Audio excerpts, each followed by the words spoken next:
Now, ladies and gentlemen, boys and girls, would you please rise and join Mr. Richard Loney in the singing of "O Canada."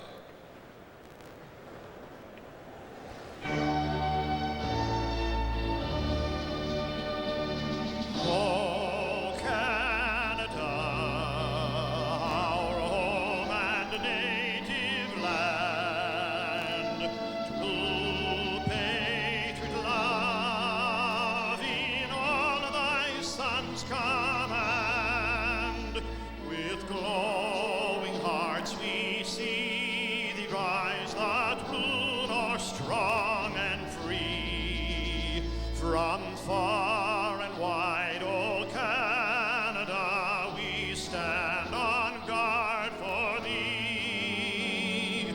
God, keep our land glorious and free.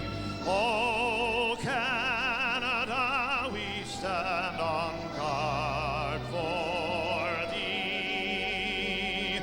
O Canada, we stand on guard for thee.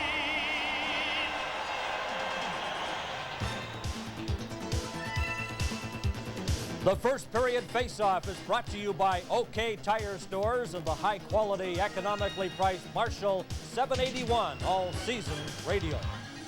The Pacific Coliseum in Vancouver as referee Kerry Fraser gets ready to go to work. His linesmen today are Swede Knox and Brad Lazarowicz. Both of these teams are going with their #1 goaltenders today. For Calgary, it'll be Mike Vernon with a goals against average of 3.48. 22 wins, 24 losses, and 7 ties. Vernon still looking for his first shutout. And Kurt McLean looking for victory number 33 this season, which would be the best ever by a Canucks goaltender in a single year. 4 shutouts, goals against average 2.74. The Canucks are starting Ronning, Sandlak, and Momesso against the big, strong, tough line of Otto, Cruz, and Stern for Calgary, and the Flames get possession off the opening faceoff. Musil dumps the puck in the Vancouver zone. Dirk goes back to pick it up, and icing is called on Calgary as the Canucks start with a defense of Lidster and Dirk, and right away the gloves are off as we have Ronnie Stern and Sergio Momesso getting into a fight during a stoppage in play. They'll probably get misconducts as well as what else they get here. Momesso throwing right hands in the side of Stern's head, knocks his helmet askew. Stern comes back. Stern, as Vancouverites know, is really tough, but so is Big Serge. Yeah, Stern wants no more of it now, I don't think, but they're still going. Momesso, boy, he's got a short fuse, and he's much bigger than Stern. They're getting tired a bit now. Momesso getting in a couple more right hands to Ronnie Stern. So now they go with Stern on the bottom. Well, Ronnie Stern, a former Vancouver Canuck, he's a real character guy, real tough customer, but he was in a little tough, I think, with Sergio Momesso. I think Momesso probably landed the heavier punches, but it was a pretty good goal between these two guys, and the crowd now is into it already. And we'll take a break to score. The Canucks nothing, the Flames nothing. We'll have more Canucks hockey after this. Okay, time for our feature performers, 2 of my closest personal friends, Supreme and Supreme Plus. They've got some really big numbers for you. In fact, Supreme Plus has the highest octane numbers in British Columbia. Here they are, the Supremes.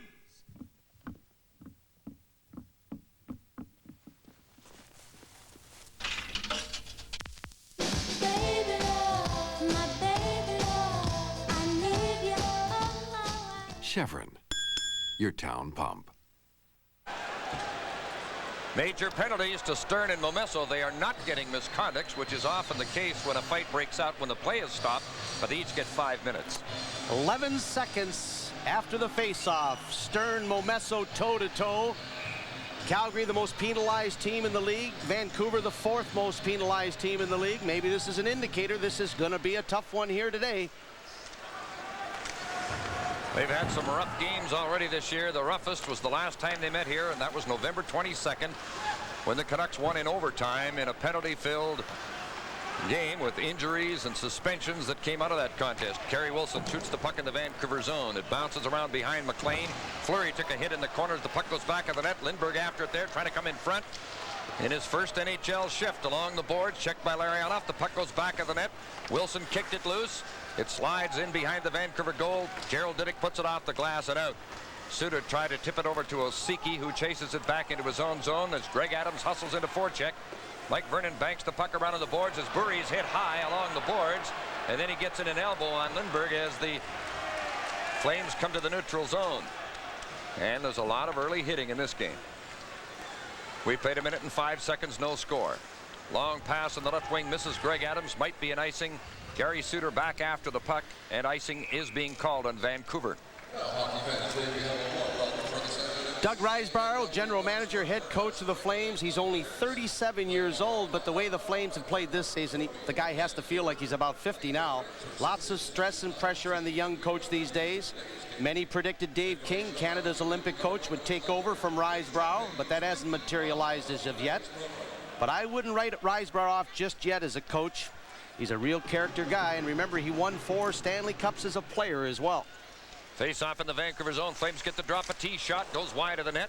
Michel Petit, an ex-Canuck, on the right defense for Calgary right now as Yanni's the other defenseman. Puck put back in the Vancouver zone deep. Lume took it back of his goal, being bothered as he sweeps it up on the boards for Trevor Linden. Got the puck to Tom Fergus, and the Canucks get out of their own zone. Fergus, a long left wing pass, goes astray as icing is waved off. Petit goes back to the puck. He banks it around on the boards as he's hit by Linden. Fergus pinching in, took a hit from Nieuwendyk, and the puck slides in the Vancouver zone. And both teams are intent on playing the body early in the game, as, of course, the tone was set by that fight between Stern and Momesso 11 seconds into the game. Jyrki Lume turns at his own line. Over to Dana Merzen, who shot the puck in deep. It's taken off the inboards by former Hawk Trent Yanni, cleared the puck out. Doug Lidster shoots it right back in. Just past the 2-minute mark. First period, no score. Team starting to make some changes as Petit feeds it up on the right side to Reichel. Got it to Ranheim as Reichel was taken in on the boards by Jimmy Agnew. Oh, a heavy hit along the boards in the Vancouver zone as Nedved was knocked down. Now the gloves are off here as we've got Berube fighting along the boards with Dirk, Robert Dirk, and Craig Berube, a couple of more heavyweights. Berube, big and strong. In fact, they're both about the same size.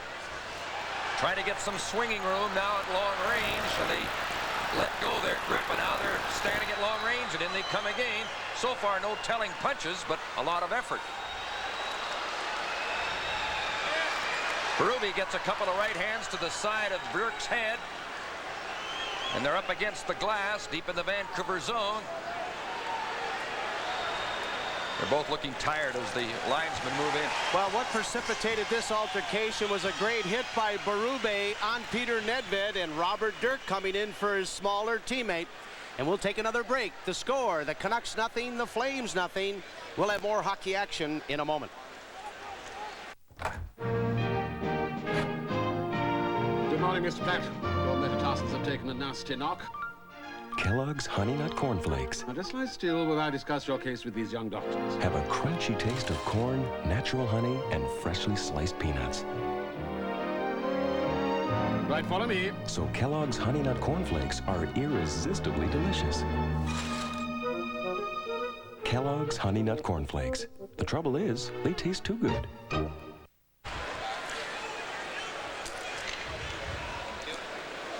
Well, the guys are in the penalty box now. We'll tell you that Berube put a big crunch on Peter Nedved, sent him flying. A good check, too, put him right on the seat of his pants. But then that's when Robert Dirk then went after Berube to try to stick up for his teammate, and the two of them went at it toe-to-toe, both landing punches from time to time, but I don't think either one of them was really hurt in the altercation. Dirk, very correctly called by referee Kerry Fraser, gets 2 minutes for instigating, 5 minutes for fighting. Berube gets 5 minutes for fighting. So Calgary, which have an excellent power play, 5th best in the league, get the first opportunity to go with the man advantage this afternoon, and Sandlak will go into the penalty box and serve the extra 2 minutes that Robert Dirk was assessed by referee Kerry Fraser. Calgary with the man advantage, no score in the game. Play in the Vancouver zone. The puck played up near the blue line, bounces off Larionov. Played back to the right point to Al McInnes, winds up and shoots. Missed the net, the puck back of the net. Fleury threw it out in front, picked off by Pavel Bure. Coming out quickly with Babic and Larionov. Bure took a long slap shot high. Puck bounces off the glass to Vernon, who put it back at the goal. Calgary with great point men. Al McInnes and Gary Suter as they come to center. McInnes gave the puck to Suter, who shoots it in, but the play is offside. Pavel Bure has just been red hot. The Russian Rocket, easily the most exciting player maybe the Canucks have ever had in their history. Fans love him, media love him, broadcasters like him. He's on a 6-game scoring streak. Bure has an excellent shot. If there's one criticism, though, his accuracy, I don't think, is what it should be. He has a tremendous slap shot. He has scored 7 goals in his last 6 games, and 3 of those have been game winners for the Canucks. 35 seconds gone, and the minor penalty to Dirk that has Calgary on this power play. Al McInnes brings the puck up the middle. Carries to center. Passing on the right side of the Vancouver line. It tipped loose to Makarov. Plays it rink wide in front, tipped in front of the net. A backhander stopped by McLean. Big save off Kerry Wilson by Kirk McLean. The first real test on either goaltender. Suter left side at center. His pass tipped off Larionov's stick, and the puck is rolled down the ice. Now the Canucks make changes in their penalty killers as out comes Lume, Merzen, Fergus, and Linden. 52 seconds left in the Calgary power play. Al McInnes, who has 39 points in the power play this season, on the left boards to Suter, who brings it in, but they're offside at the Vancouver line. Well, I think with Al McInnes and Gary Suter, the Flames are very fortunate to have 2 very skilled, talented point men. Gary Suter has had a decent season, certainly not a great one, and the same is true of Al McInnes, too. These 2 big guys are a little underachieving this season, and that's one of the reasons that Calgary is in 5th place in the Smythe Division, fighting like the Dickens just to try to grab a playoff spot in April. 43 seconds left in the Vancouver penalty. Play in the neutral zone. Calgary in possession. Petit to Reichel. Shot the puck in. Lume picked it up back of his goal. Gets room to clear it all the way down the ice. Mike Vernon out of his goal to handle the puck. Leaves it for Michel Petit. Petit starting a rush. Excellent skater through the middle to center. His pass intercepted by Lume, and he cleared the puck to the neutral zone and hit the official along the boards, and it's turned over. In comes Nieuwendyk coming in on Lume, who took him to the ice. The puck goes back of the net. Lume picks it up on the end boards with a little room to move it, slides it to the line, and it's kicked down the ice by Tom Fergus. And the penalty is just about over as Sandlak is preparing to come out after serving Dirks Minor. And the Canucks are back at full strength, so Calgary's 0 for 1 on an early power play. Otto into the Vancouver zone, put the puck in deep. Sandlak got back to it near the corner, banks it off the boards as he's hit. And Doug Lidster takes a pass, comes out now to Ronning, quickly into the Calgary zone. Ronning holds up inside the line, shot. Vernon easily turned out his side, and Ronning was decked by Suter after he shot the puck. Babbitt shot from the left point, it tipped off a stick. Ronning shot deflects high. Puck goes to the boards. Otto chips it off the boards and out. Lidster got back to it, gives it to Sandlak, back to Lidster in the Vancouver zone, to Ronning, turning at the Canuck blue line. Now to Babbage. Dave Babbage backing up, hands the puck off. Otto's stick was almost a steal. Now Greg Adams on the left wing at center. Coming in on Osiki, drop pass to Ronning. Ronning is turning inside the blue line with the puck. Slides it on the left boards to Sandlak, out to Diddick, put it to the corner, picks it up, centered it. It's blocked in front of the net. Kept on side, Sandlak shot, almost handcuffed Vernon, but he came up with it. Another fight. We got Cruz against Sandlak. Oh, is this going to be a rough afternoon for Kerry Fraser? Now this Cruz kid is tough, but Sandlak throws him to the ice in a wrestling hold.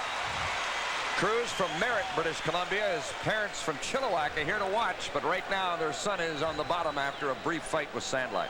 Jim Sandlak just a few moments before that got away a pretty good snapshot right on Mike Vernon, and it almost handcuffed him. But it looks like Sandlak has taken the worst of the wear. It looks like the bridge of his nose has been cut. Now, I don't know if it happened in the altercation. Quite likely it did. So obviously Cruz must have landed one punch. And we'll take a break. The score, the Canucks nothing, the Flames nothing, from the Pacific Coliseum in Vancouver. Buick Regal, the new standard of satisfaction. Buick Regal comes with standard 4-speed automatic transmission. Accord and Camry don't. Standard fuel-efficient V6 engine. Accord and Camry don't. Standard power 4-wheel disc brakes. Accord and Camry don't. Separate passenger controls on our standard air conditioning. Accord and Camry don't. And at $17,727, Buick Regal gives you more car for less money. Experience the new standard of satisfaction at your local Pontiac Buick dealers now. 5, Jim Sandlack, 5 minutes. Cruz and Sandlack go to the penalty box, but Cruz is going to be there a little longer than Sandlack. Cruz gets 2 minutes for instigating, 5 minutes for fighting. Sandlack gets 5 minutes for fighting, and he also has a bloody nose, so the Canucks will go on the power play for the first time.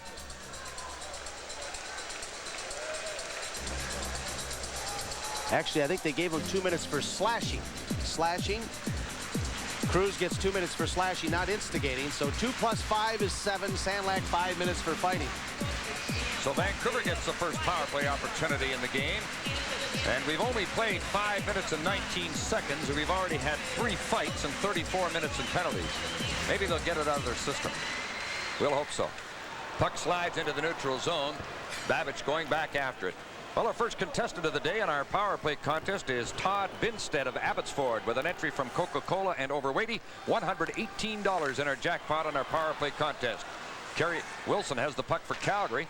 Shot it wide of the Vancouver net, and it's tipped in back of the net. Picked off there by Pavel Bure, starting a rush out of his own zone. His pass for Larionov, picked off by Wilson. He tried to center it. It's tipped away from in front of the net. A lot of early ice time for Chris Lindberg, wearing number 32 in his debut with the Flames, just back from the Olympics. Try to center the puck, it's knocked away, and Larionov gets control in the Vancouver zone. 6 minutes gone, first period, no score. Larionov with the puck at center, shot it in. Back forward is Ronnie Stern. Rattles it around on the boards. It's blocked at the line.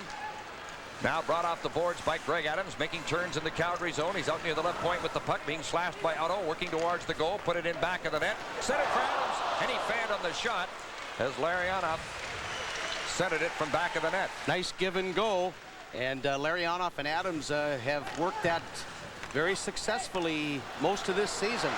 Trevor Linden rushes to the Flame zone. Trevor Linden.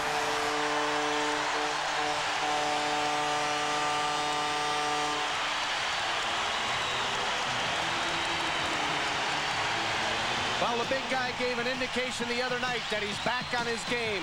Linden, the captain of the Canucks, with a blast just inside the blue line. What a rocket. Boy, I'll tell you, Vernon barely could get his stick side up, and it went right underneath the arm. A bullet of a shot from Trevor Linden. His 27th goal of the season, and the Canucks lead 1-0. Vancouver goal, his 27th of the season. Scored by number 16, Trevor Linden. 6:36, the time of the goal. The assist to number 3, Doug Lidster. And to number 15, Tom Fergus. Lidster and Fergus get assists on the power play goal that has Vancouver ahead 1-0. Lume moved up to keep the puck in. It's knocked down by Roberts. Plays it up to the line to Nieuwendyk. Drops it off to Petit. Right side at center. In over the Vancouver blue line. Back to Makarov to Petit. Centered it through the crease in front of the net. And it's brought back by Volk. He's bumped as he got the puck to Tom Fergus. Drops it to Doug Lidster at center on the right to Linden. Lost the puck at the Calgary line. Keeps working for it along the boards as Makarov slides it loose in his own zone. Suter's forced back into the corner. Tied up by Fergus, who grabbed him back of the net. Linden going into battle with Nieuwendyk on the end boards. The puck still in skates. Linden comes up with it. Back of the goal. Centered it into traffic in front. It's tipped aside. Out comes Michel Petit. Now to Makarov. This is dangerous. He's joined in the rush by Ranheim. The pass in front. Great save by McLean. What a stop Kirk McLean has just made on Ranheim, who was set up by Makarov. Oh, what a great setup. 2-on-1, executed perfectly. Makarov did everything you're supposed to do. He got it over to his other man, Ranheim, but a brilliant save by McLean. Play in front of the Vancouver goal as Volk slides the puck to his goaltender to cover up.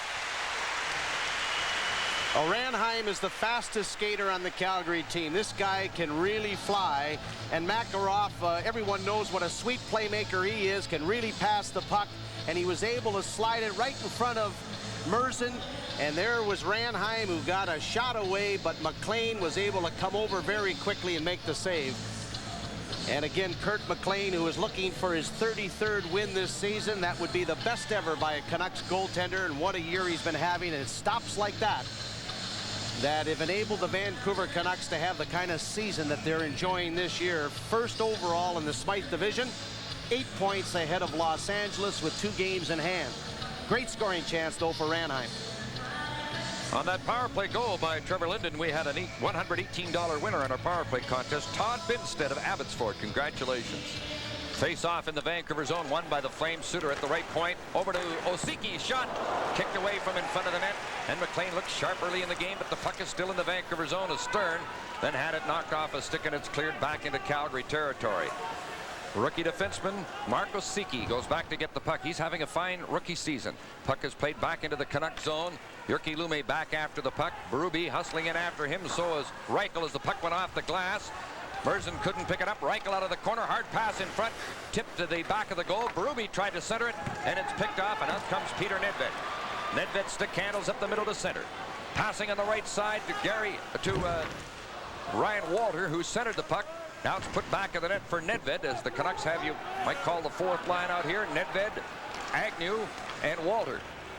Puck is played to center ice, tipped off the boards there by Dave Babbage. Kicked it ahead, took a bump as he shot the puck to the Calgary line. He knocked Reichel down, and he winds up with the puck again. Babbage to Nedved, over the Flames blue line on the left. Nedved looking for some help. Now got it to Momesso. Banks it in back of the goal as we near the midway mark of the first period. Vancouver's leading Calgary 1-0. Roberts up the middle for the Flames, their leading scorer, into the Vancouver zone. Moving in on Nedved. Roberts going for the net. Still back of the goal now with the puck as Nedved tries to stay with him at the end of his shift. Now Babbage gets to the puck on the boards and got rid of it to the neutral zone.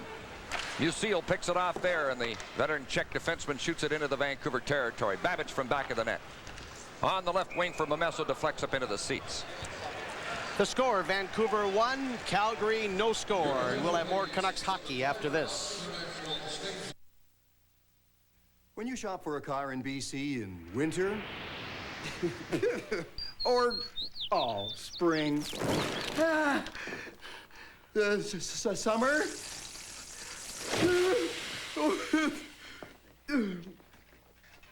or fall, you've got a friend in your BC Hyundai dealer. Catch your local Hyundai dealer with his payments down. Drive a 92 XL for less than $156 per month. You've got a friend in your local Hyundai dealer. Face-off just inside the Vancouver blue line to the Canucks left. Adrian Plavsic took the pregame skate for the Canucks again today, but is not in the lineup. We'll give you the other scratches when we get the opportunity. Al McInnes out at center for Calgary. Backing up to his own line, he's on defense with Musil. Took it off the boards. Rolled it to the neutral zone to Big Joel Otto. On the left to Lindbergh. Now back for Otto. Cutting in on Dirk. Otto backhands it off McLean from the side of the net. Ronning failed to clear it out. A long shot from the right point. As the shot by McInnes was stopped by McLean. A loose puck in front. McLean made another save. Another great stop off Otto on the rebound. McLean's been sharp, and he's been tested. Now it's Lindbergh again with the puck, making moves. Threw it out in front, and it's tipped just wide as Calgary put on lots of pressure. Puck is still in the corner to the right of McLean. Dug out on the boards by Lindbergh. What an impressive start he's having in the NHL. Drops it off on the boards. Now Ranheim got it to the point. McInnes took the shot wide. The puck bounces back of the net. Otto goes in and takes Dirk to the ice. The puck is underneath Dirk, but it's poked loose. Ranheim out of the corner with the puck. Behind the net for Otto. Try to come in front. And the big guy's tough to handle, but he was handled by Lidster, and the Canucks finally get the puck out. Momesso at center. Try to get it to running. Momesso picked it up. Shot! Sergio Momesso!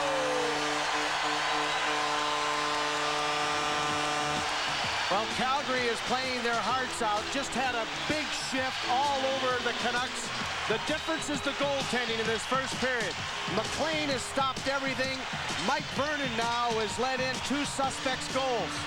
From a bad angle, he should be able to stop that one from Momesso, and that long blast by Linden should never get by him either. But both of them have. Momesso and Linden have scored, and the Canucks lead 2-0 as Big Serge has found the scoring touch again. Scored unassisted by number 27, Sergio Momesso. Looked like he was trying to pass to Ronning, but the puck went off the board, so he jumped in to pick it up and blasted it from that sharp angle through Mike Vernon, and it's 2-0 Vancouver. Momesso unassisted at 10:43, the 14th goal of the season for Momesso. And what great goaltending by McLean just prior to that, as Calgary had all kinds of pressure on the Canucks in their own zone. Now Jyrki Lumme puts the puck off the boards.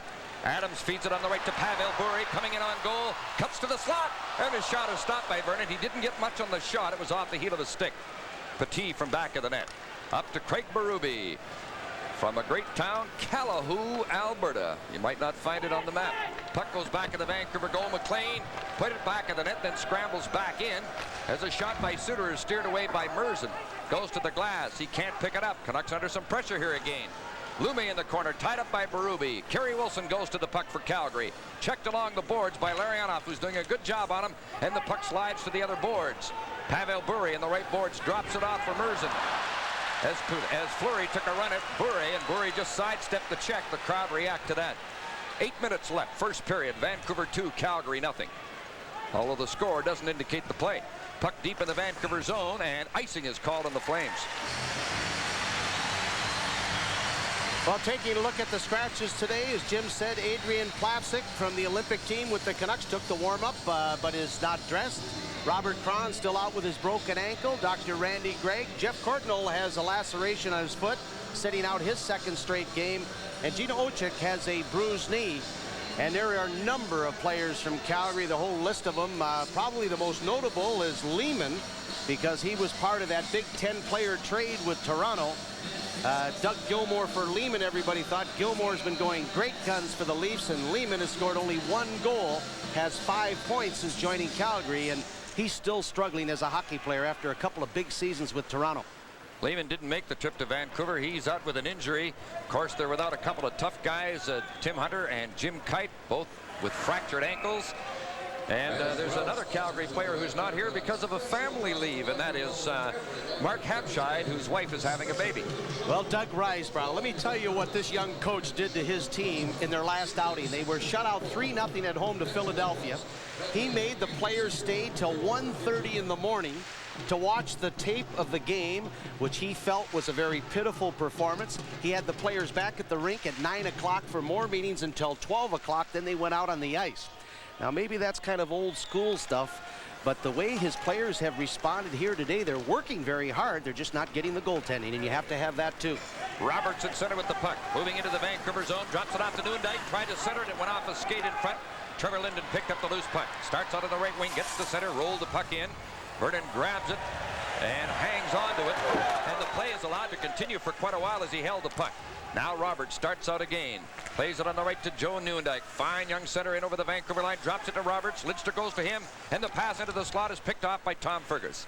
Fergus in his own zone, up to Doug Lidster. Lidster comes to center ice as Roberts hauled Fergus down. Now Suter intercepting, controls the puck for Calgary with 6:55 left in the first period. Now the puck deflects up into the seats and out of play. 6:54 remaining the score. The Canucks 2, the Flames nothing. NHL hockey continues in a moment. Now listen, Coach, trust me on this one. When you're on the power play, carry the puck across the blue line. Quit dumping it in, okay? He can thank Nedco Cellular for saving his job this year. Nedco Cellular, your Cantel Service Center, West 2nd at Burrard in Vancouver. Here's the Midas idea of stopping power. Our front disc brake package, just $99.95. Metallic pads included. And Midas guarantees them for as long as you own your car. Nobody tops the top guns. Nobody. Well, we've been a little critical of Mike Vernon here in this opening period, allowing those 2 goals, maybe goals that we think should have been stopped. But the little guy has 160 wins over the last 5 seasons, and that's tops in the NHL.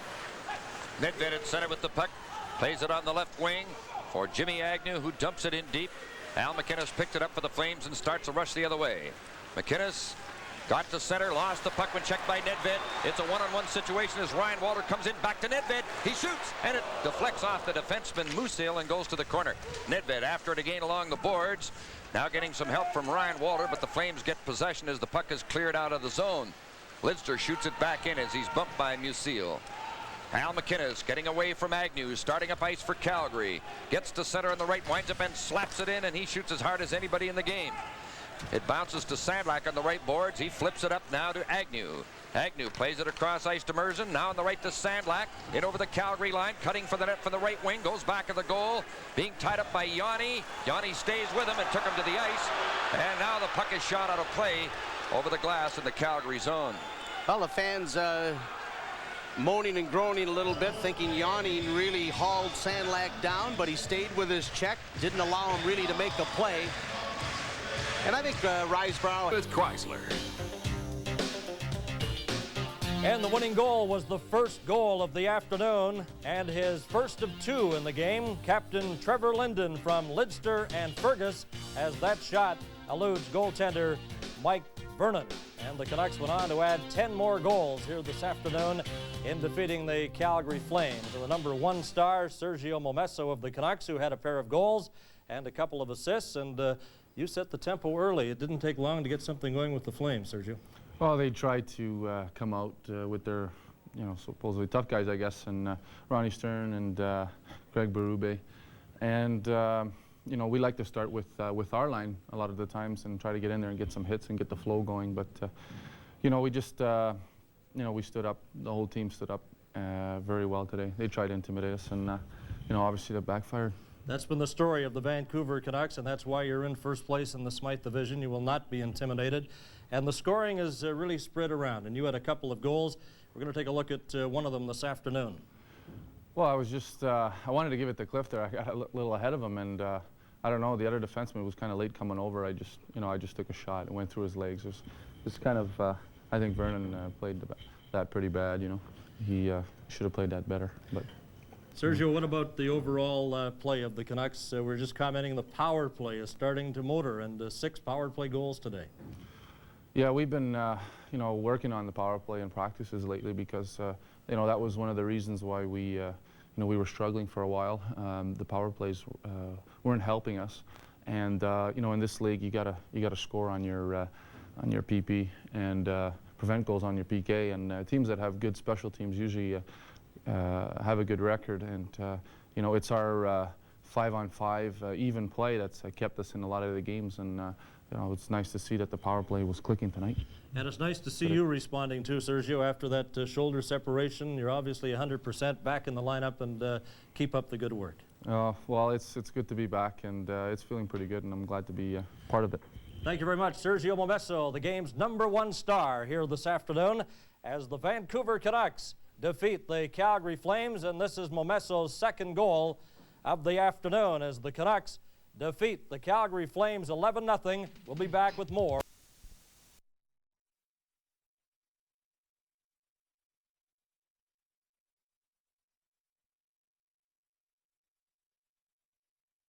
Bumped by Bure, but he still has the puck. Fleury trying to come in front. Bure trying to tackle him and does. There's going to be a penalty to Pavel Bure, and the crowd don't like the call as he was checking Theoren Fleury. The score, Vancouver 3, Calgary 0. Back to Canucks hockey after this.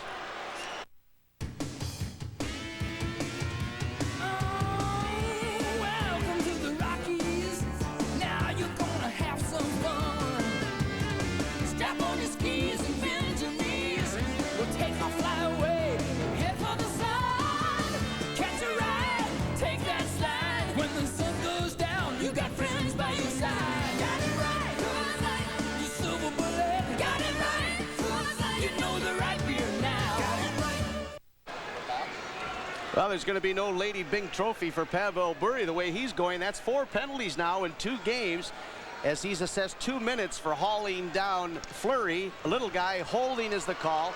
So Calgary's on the power play for the 2nd time. And it really was a tackle by Bure as Fleury was a threat to come out from behind the net. Well, Fleury has got those quick moves, much like Cliff Ronning, and he's very strong on his skates. And Pavel Bure had to put the clutch on him, and referee Kerry Fraser thought it deserved a penalty, obviously. Play deep in the Vancouver zone. Linden got the puck and flipped it high off of Fleury, and it bounces to the neutral zone. 4 minutes left in the first period. Vancouver's leading 3-0, although outshot 8-6. Calgary on the power play as Yanni carries to center. Shot the puck in. McLean stopped it back of his goal. Puts it to the glass, but not out. It's tipped along the boards, rolled to the point, and Yanni is able to keep it onside at the left point. Puts it down in the left corner to Reichel. The young Czech back to the point to Yanni, to the right point to McGinnis. There's his shot. Bounces off Nieuwendyk wide of the net. Puck on the inboards. Nieuwendyk to Theoren Fleury out of the left corner. Back to the left point to Yanni. Over to the right point to McGinnis. His shot hit Fergus. Puck bounces to the boards. Controlled there by Reichel. Coming off the right boards. Winds up and shoots. It's blocked by Dirk. Dirk goes after the puck. Can't come up with it on the boards. Now it's to Fleury. To the left point to Yanni. Shot. McLean stopped it with his skate. It might have been going wide, but he came up with the puck. Boy, he looks sharp, though. McLean, cat-like reflexes, kicking out that right leg, getting the toe save off Yanni from the left point. McLean is just having one of those phenomenal seasons. Fleury started in the corner, right back to Yanni, and he one-timed it. And I agree, Jim, I don't quite think it was on target. I think it had been a little bit wide, but the goaltender doesn't know that. He has to react to the shot. And McLean, who said to you yesterday he wasn't pleased with his performance against Winnipeg the other night, boy, I'll tell you, he is focused here this afternoon against Calgary. Looks very sharp. And they did not credit Calgary with a shot on goal in that last one, but it was awfully close to the post, and McLean was very quick to stop it. As the puck is now cleared back into Calgary territory, 49 seconds left in Pavel Bure's penalty. 3 minutes remaining in the first period. Vancouver leading 3-0. On the goals by Trevor Linden on a power play, and 2 by Sergio Momesso. Suter over to McInnes, who's playing the full 2 minutes on the power play, as he frequently does. Now up to Makarov. Right side at center, into the Vancouver zone, stops inside the blue line, rink wide pass to Suter, threw it out in front, and it's tipped away, and there was Roberts all alone in front of the net, and he didn't get a good shot away, and he was unchecked in front of the goal. Now Roberts from the left corner, working in front, played it back to McInnes, shot. McLean just got a piece of that one, went off his skate. Suter at the left point, winds up, shoots, and it stopped again and turned to the corner. Again, the Flames get possession. Wilson to Suter, to the right point to McInnes. McInnes back to Suter. Suter being hurried, slides a nice pass on the left to Kerry Wilson. Wilson, as the Canucks penalty expires, took a shot. Oh, it went off McLean's hand. It was going wide. The puck back in the net to Roberts. He's bumped by Bure. Merzen got the puck off the boards. He's tired at the end of a shift. Can't get the puck out. It's still in the Vancouver zone. Now Ryan Walter is able to bring it out. Took quite a hit at center ice as he was hit by Wilson, and Roberts then elbows Volk, and it's getting rough in front of the Calgary bench as the puck is shot into the Vancouver zone, and there's going to be a delayed penalty called on Calgary. And here's the stoppage in play with 1:44 left in the period. An elbow being called by Kerry Fraser. And I think it's going to be Big Otto, too, who's going to take it. Diddick, I think, kind of gave him a little bit of a stick, but they never see that. They see the retaliation. So the 6'4", 220-pound, no, it's Suter. I'm sorry, excuse me, it isn't Otto, it's Suter who's going to get the penalty for the elbow. Calgary penalty for number 20, Gary Suter, 2 minutes for elbowing. The time 18:16. There was a lot of confusion at the Calgary bench. A change was going on, and Diddick went right into all the traffic there, and I thought something was going to break out. Well, Calgary had excellent offensive pressure on the Canucks on that power play advantage. Vancouver's penalty killing has been dreadful of late. In fact, they have given up a power play goal or more in 12 straight hockey games. But their penalty killing looks good here today because Calgary, who have a very good power play, are 0 for 2 this afternoon. So much of that depends on sharp goaltending, and McLean is sharp. Our contestant this time in the power play contest is Nancy Ricketts of Kimberley, BC, with an entry from Cheerios and overweighty $98 in the jackpot. Canucks are 1 for 1 on their power play as Babbage brings the puck in. Larionov along the blue line, misses Greg Adams with a pass. Yanni goes to it in the corner, hands it to Diddick along the right boards, goes down in the corner, drops it off there to Pavel Bure. Now to the right point where Larionov had filled for Diddick, and Fleury took quite a run at Larionov, and the puck is cleared down the ice into the Vancouver zone. Has just over a minute left in the first period. Canucks leading 3-0. One of those 3 on the power play, scored by Linden. Down to the last minute of the period as the puck is shot into the Vancouver zone. Pavel Bure back to get the puck. Slides it now to Jyrki Lumi, and I was watching the hit by Ronnie Stern on Bure. They're really headhunting on Bure. He goes back at Stern as the puck goes back into the Vancouver zone. Bure looked to the referee after that shot by Stern in the Vancouver zone. This is what you have to love about Pavel Bure. You know, he's got a little mean streak himself. No one pushes this guy around. You know, for a player from the Soviet Union. Ronning in the slot, took a shot that was blocked by Osiki, and he covers up the puck to stop the play. You know, he will not be intimidated. You'd think that Pavel Bure grew up and played his junior hockey in the Western Junior League, the way he protects himself. And Bure came right back at Ronnie Stern. And I tell you, he threw everything at him. Stern just moving the puck, and oh, I'll tell you, if Stern doesn't move right at the last second, he is leveled with a good shoulder check by Bure. You know, watching Bure, the way his eyes sparkle and that smile, he just loves to play this game. I guess if a guy was ever born to be a professional hockey player, Pavel Bure is that man. And you mentioned learning to play in the Western League. Of course, his kid brother is playing in the Western League with Spokane. Yeah, Valari. Now there's 24 seconds left in the first period. Canucks win a draw in the Calgary zone. Lumi at the right point on the right boards to Momesso in front for Ronning. It bounces off Sandlak, stick near the side of the net. Ronning has the puck now, coming off the end boards. In back of the goal, making turns away from Musil. Try to pass it, was blocked by Musil. Scoops the puck into the corner. Lidster kicks it around on the boards. 6 seconds left in the period as Ronning took a hit from Musil back of the net. And Osiki is able to clear the puck. And it goes all the way down the ice onto Kirk McLean as the period comes to an end. Well, it's been a long time since the Vancouver Canucks on home ice have really jumped on an opponent the way they have this afternoon against Calgary. A good period for the Canucks in the fact that they were able to score 3 goals, and also an excellent period for goaltender Kirk McLean because he stopped all 10 shots the Flames directed his way in the opening 20 minutes. 2 by Momesso, 1 by Linden. So the score after the first period, the Vancouver Canucks 3, the Calgary Flames nothing. John, your meeting's about to begin.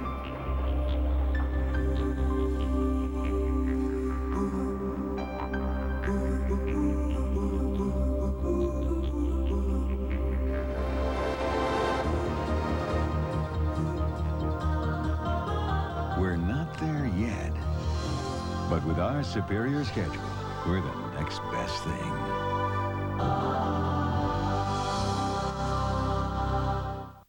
A lot of people come to Subway for big food. They're in for a shock when they see our new 99-cent round sandwiches, not just because of their shape, but because it's pretty amazing to think you can get a delicious sandwich on fresh baked bread for only 99 cents. They're perfect for people who don't want to pay a lot to eat with one hand. 99 cents, not since you were a little kid had your lunch money jingled. For more information on the new 99-cent sandwiches, bring your appetite to the Subway near you. It's hard to stay on top of the real estate market. Experienced agents know they have to be committed 100%. NRS is committed 100% to keeping its agents on top. Their agents work hard, but they work smarter because NRS provides them with an exclusive international catalog and listing service. That's why NRS agents are a top team. NRS, you want it working for you. Start at the top. Checkmate.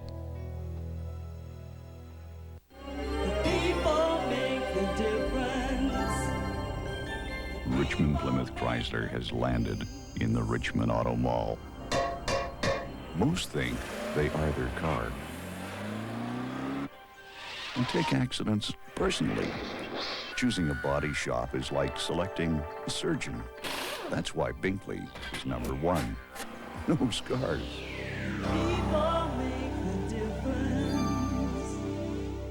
For a cordless phone that's virtually static-free, check out the AT&T 5000 series featuring Clarity Plus sound. See AT&T quality products at retailers throughout Canada. Now the first period scoring summary brought to you by Mega Movies. Make your move to Mega Movies, your movie supermarket, and keep most movies for a week. The scoring, all Vancouver in the opening period. Trevor Linden's 27th. Then a pair of goals by Sergio Momesso, his 14th and 15th on the year. The Flames out shooting the Canucks in that opening 20 minutes of play. And here at Vancouver's Pacific Coliseum, alternate captain of the Canucks, Ryan Walters, joins us in our intermission studio. And Ryan, the tempo was set early. A tough game for a referee with 3 quick fights. I guess you knew it was going to be a physical game against Calgary. Yeah, we did, Bernie. Five players to each team. So Jeff Reese, who has not seen a lot of action this year. In fact, he's only played in 6 previous games. His goals against average is an even 4. He has yet to win this season, 1 loss and 2 ties. He played quite a bit for Toronto the last couple of years, so he certainly has some NHL experience. And speaking of NHL experience, we're even making quite a thing out of the NHL debut for Calgary's Chris Lindberg. But he had played a few shifts in the game on Friday in Calgary against the Philadelphia Flyers, although not picking up any stats. So actually it's Lindberg's 2nd NHL game as Kerry Fraser gets set to go to work, and the Canucks are on a power play for another 16 seconds starting the 2nd period. That's the time left in a penalty to Suter, with Vancouver leading 3-0. The puck has cleared the length of the ice to Kirk McLean. who only handled 10 shots in the first period, but several difficult saves in that total. And Vernon surrendered 3 goals in 6 shots. Cliff Ronning at center, fighting to get control of the puck. Now dumps it in deep. And Musil goes back for it, back of his goal. As the Flames are now back at full strength, so the Canucks are 1 for 2 on their power play today. Calgary's 0 for 2. Play in the neutral zone, broken up by Lidster, shot the puck in. Sandlak picks it off, trying to back pass that Ronning couldn't quite reach. And the puck is brought up by Wilson. He's bumped by Dirk. Puck goes loose at center. Sandlak picks it up on the right wing. Lindbergh checked him off the puck, and Musil picks it up for Calgary, scoops it high into the Vancouver zone. Robert Dirk back to get the puck. Robert Dirk from Kelowna to Doug Lidster, who's from Kamloops. Plays the puck ahead to Jimmy Sandlak, who tips it in as Reese handles it for the first time in the game. And the Flames start out of their own zone. Suter on the left boards to the Vancouver line. That's Roberts on the boards, putting it out in front. It tipped just wide of the net. Goes in the corner to McLean's left. Rolled off the boards, hits a chance for Makarov, and he centered it, but it just misses Roberts going to the front of the net. Back comes Vancouver, but a pass is too far ahead for Igor Larionov, and Suter backs up with the puck. Neat pass in the neutral zone to Roberts, coming in quickly with Neuendijk. Roberts winds up and shoots. McLean stopped it, turned it to the boards. Roberts has lost his stick as he broke it on the shot, and the puck goes in the end boards deep in the Vancouver zone, picked up by Igor Larionov. Larionov down the right boards to center. In on the Calgary defense. Flips a pass intended for Adams. It hopped away from him. And Makarov starts back up to Reichel. Moving in on Babbage. Reichel shot. McLean stopped that. And the Canucks are so confident in McLean, they just say, go ahead and take the shot from that angle. And he handles him. Back comes Greg Adams on the left wing. Makes a move to the inside. Right in. Oh, good save by Reese. And there's going to be a Calgary penalty as Greg Adams was hauled down. We'll take a break with the score. The Canucks 3, the Flames no score. This is NHL Hockey from Vancouver. When you start at the right place,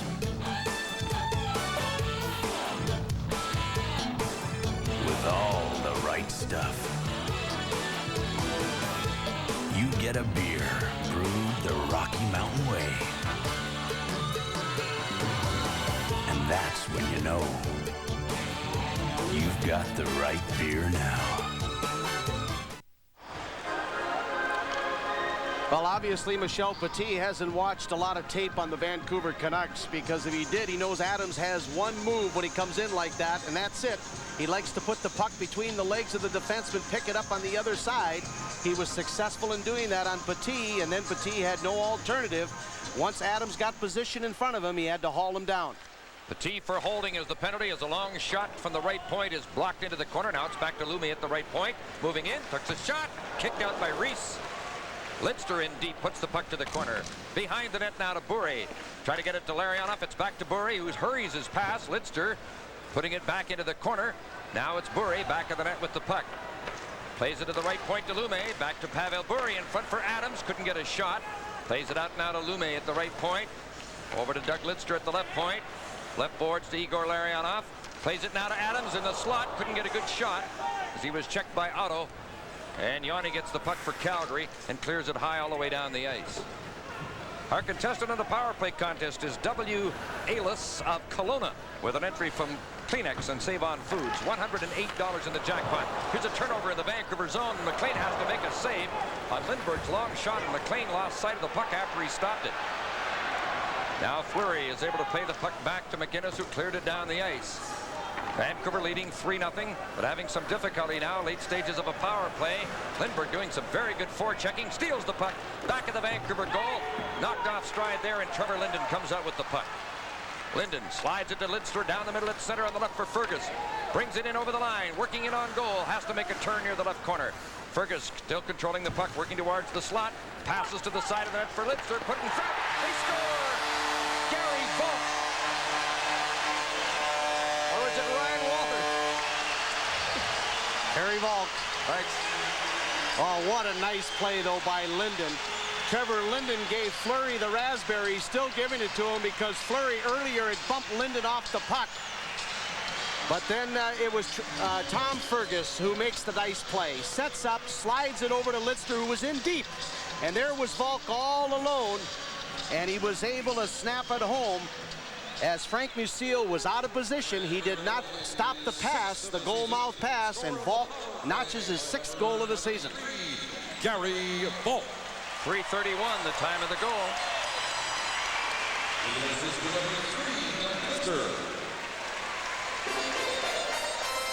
And to number 15, Tom Fergus. Oh, how about that Canucks power play today? 2 for 3.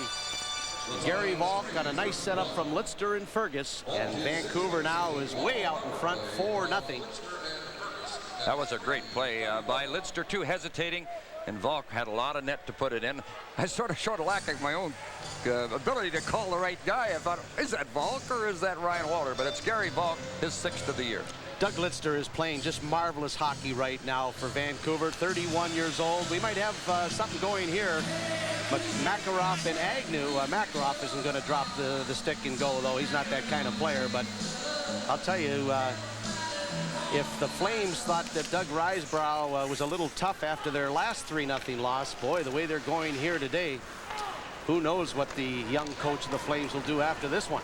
It's a strange game, though. Calgary hasn't really played that badly. But they did get poor goaltending in the first period. And Reese had no chance on that power play opportunity here in the second. Nieuwendyk comes to center, in over the Vancouver line. Moving in on Diddick, puts a pass in front, the tip to Makarov. Makarov back of the Vancouver goal, trying to come in front, a backhander stop, and McLean makes another big save. That's been the big difference. At one end, McLean's stopping everything. At the other end, the Flames have surrendered 4 goals, 2 of them on power plays, including Linden's long shot that opened the scoring at 6:36 of the first period. We played 4.5 minutes of the second period. Vancouver 4, Calgary no score. A long pass off the glass, tipped to Dana Merzen at center ice. Former Flame just scoops it in Calgary territory, and goes Sandlak. Took quite a hit from Osiki. Makarov goes in to dig out the puck. Sergei Makarov, part of a great international line with Larionov and Kutov. Makarov comes in over the Vancouver line, making moves, trying to go end-to-end, getting in close. McLean stopped him. Well, he went end-to-end, and he got a good shot, but McLean, going down, had it hit him high, and he made the stop. Back comes Cliff Ronning the other way, and it's really loose right now. Now in comes Lume. Lume to the side of the net. Momessel's waiting in front. The puck didn't get to him. Ronning just failed to center it from the corner. Play very scrambly right now. Well, what's going to happen now, Jim, is that Calgary is going to really have to take chances to get back in this game, and that could really backfire on them. They could get blown out of here if they don't stay to a good defensive game. But they need goals in the worst way, down 4-0. Ranheim racing in after the puck. McLean is able to handle it, scoop it around on the boards. It's intercepted, and his shot goes wide from the left boards. A shot by Petit. Oh, hit the side of the net, and the puck is in the mesh just outside the post. The score, the Canucks 4, the Flames nothing, and we'll have more hockey for you right after this. Music for the greatest times in your life. This is Robinson. You're trying to seduce me. But I did what I did before love came to town. We're gonna do to the other side, yeah. Go ahead. Make my day. The best mix of classic rock and today's album favorites. Only on 101 CFMI. Sergei Makarov was one of the real world-class players at one time. He's 33 years old, but he's still got some great moves as he was able to go right around Dana Merzen, right in on top of McLean. And again, McLean, who's playing so very well in goal for Vancouver, so confident, was able to get a piece of it, but was an excellent individual effort by Makarov. Vancouver's leading 4-0. Play in the Vancouver zone. The puck put in behind the net for Otto. Dirk tried to tie him up. The puck went loose to Ron Stern. Back to the left point. A long shot from there. Deflects wide of the Vancouver goal. Adams back for the puck. Try to put it back in the net. Stern almost intercepts. Now Dirk is able to try the other side. Lidster hustles to the puck. Big Otto took him in with a solid hit. And you know you've been hit when you've been hit by Otto. Lidster felt that check, and he's a little shaky coming to the bench. Lidster's very durable, but he really felt that hit from Otto. Now the puck is in behind the Calgary goal. Petit takes over. Banking it on the boards. It slides loose to center, taken by David Babich. Long left wing pass. Bure couldn't pick it up. Fleury with the puck for Calgary. Great little player out of Moose Jaw Juniors. Comes in over the Vancouver line. Drops it back to Berube. Clears it around behind the net. Wilson couldn't pick it up. Kept on side by Al McInnes. Dave Babich goes to the puck. Got rid of it as he's hit by Fleury, who fell, checking him. And Larionov carries the puck, drops it off to Pavel Bure, stick handling in the Calgary zone, over to Larionov. Now to Didick, threw it out in front. Oh, good chance for Adams, and Greg Adams just missed the far corner. What a pretty passing play. Flames back in the neutral zone. Musil sliding it over to Al McInnes, who's from Nova Scotia. Fights the puck a little bit. Now it's played to the Vancouver line. Babbage takes over there. His pass almost stolen. Then he tackles Wilson, and there's going to be a penalty to Dave Babbage as he tackled Kerry Wilson. And Trevor Linden is hammered by Fleury. Well, the penalty's going the other way. It's going to be a Calgary penalty. I thought sure Babbage was going to get the gate, but the play's going on. Now the Flames get possession. Oh, Musil gave Adams, Didick a two-hander, and he's going to get 2 minutes for slashing. He really hammered him. Musil, look at him go after Didick. And Sweden Knox quickly intercedes, but he gave him a wicked two-hander right in the neutral ice zone. So Calgary takes a bad penalty, and we'll take a break. The score, the Canucks 4, the Flames nothing from the Pacific Coliseum in Vancouver. Helmets on? All right. All right, let's go. Takes a lot to be a future star. Takes a lot of keeping up from you. But you can't beat the feeling when you do. Can't beat it. Coca-Cola Classic. Can't beat the real thing. You do okay. Musil has a little cut on the bridge of the nose, and that was thanks to Gerald Didick. That didn't get picked up. Didick came right into Musil and kind of caught him a little bit with a stick earlier, and then Musil just gave him the two-hander right down by the ankles. And referee Kerry Fraser, again, you always see the retaliation. So Calgary, who are down by 4 goals, have given up 2 power play goals. Their penalty killing has really been exposed here this afternoon. Calgary's penalty killing has not been very good this season anyway. 18th in the league, which is uncharacteristic of a good hockey team of the past of the Flames, but nothing's been good about Calgary this season, not a bloody thing. They are maybe the biggest disappointment in the NHL. No one thought that Calgary, the 1st of March, would be in 5th place in the Smythe Division.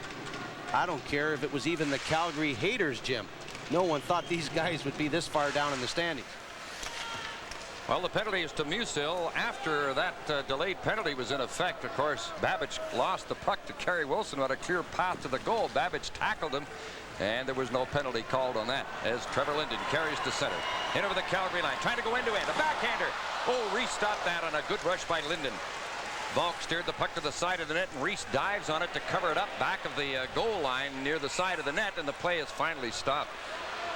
Well, let's give you an update on Doug Lidster. Jim, as you pointed out, he was hammered really hard along the boards by Joel Otto, 6'4", 220 pounds, and he felt it. Lidster, the best conditioned athlete on the team, even he can get bruised when you're hit by a big guy like Otto. He has a bruised shoulder, and he's in the dressing room now with an ice pack. But Lidster was going after the puck along with Otto in the corner, and then Otto was able to get position on him, ride him right into the glass. And that hurt. The right shoulder of Lidster now being attended to by trainer Larry Ashley in the Vancouver Canucks dressing room. They took him off the bench, took his pads off, and put an ice pack on the shoulder right away.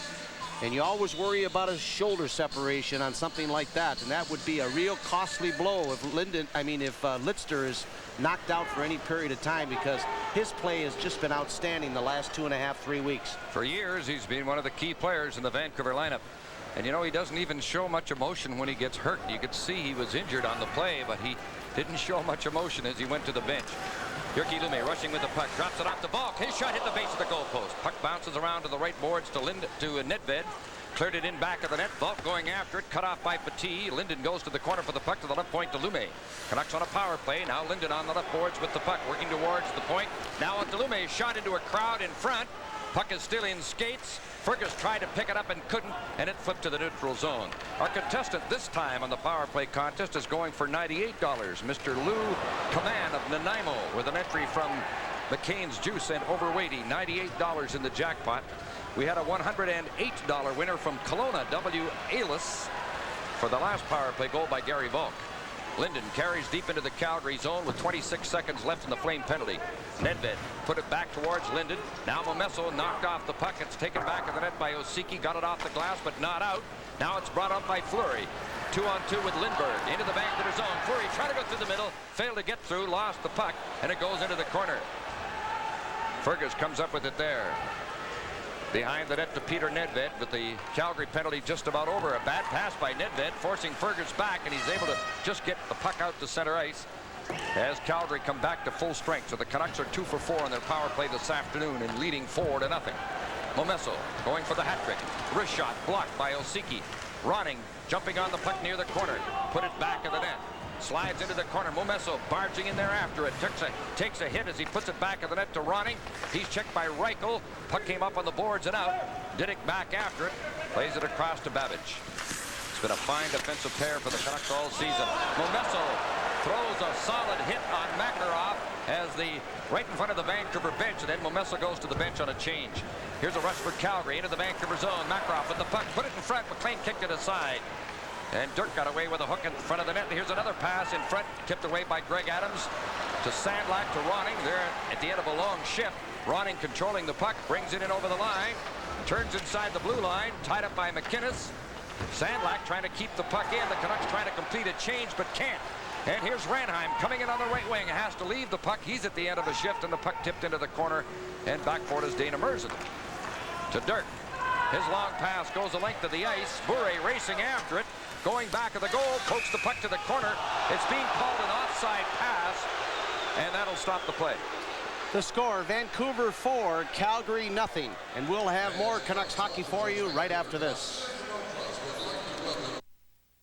Do you know what'll happen if you mail that tax return? Well, it will make its way to Revenue Canada eventually, and you'll get your refund in about 10 weeks. But why wait?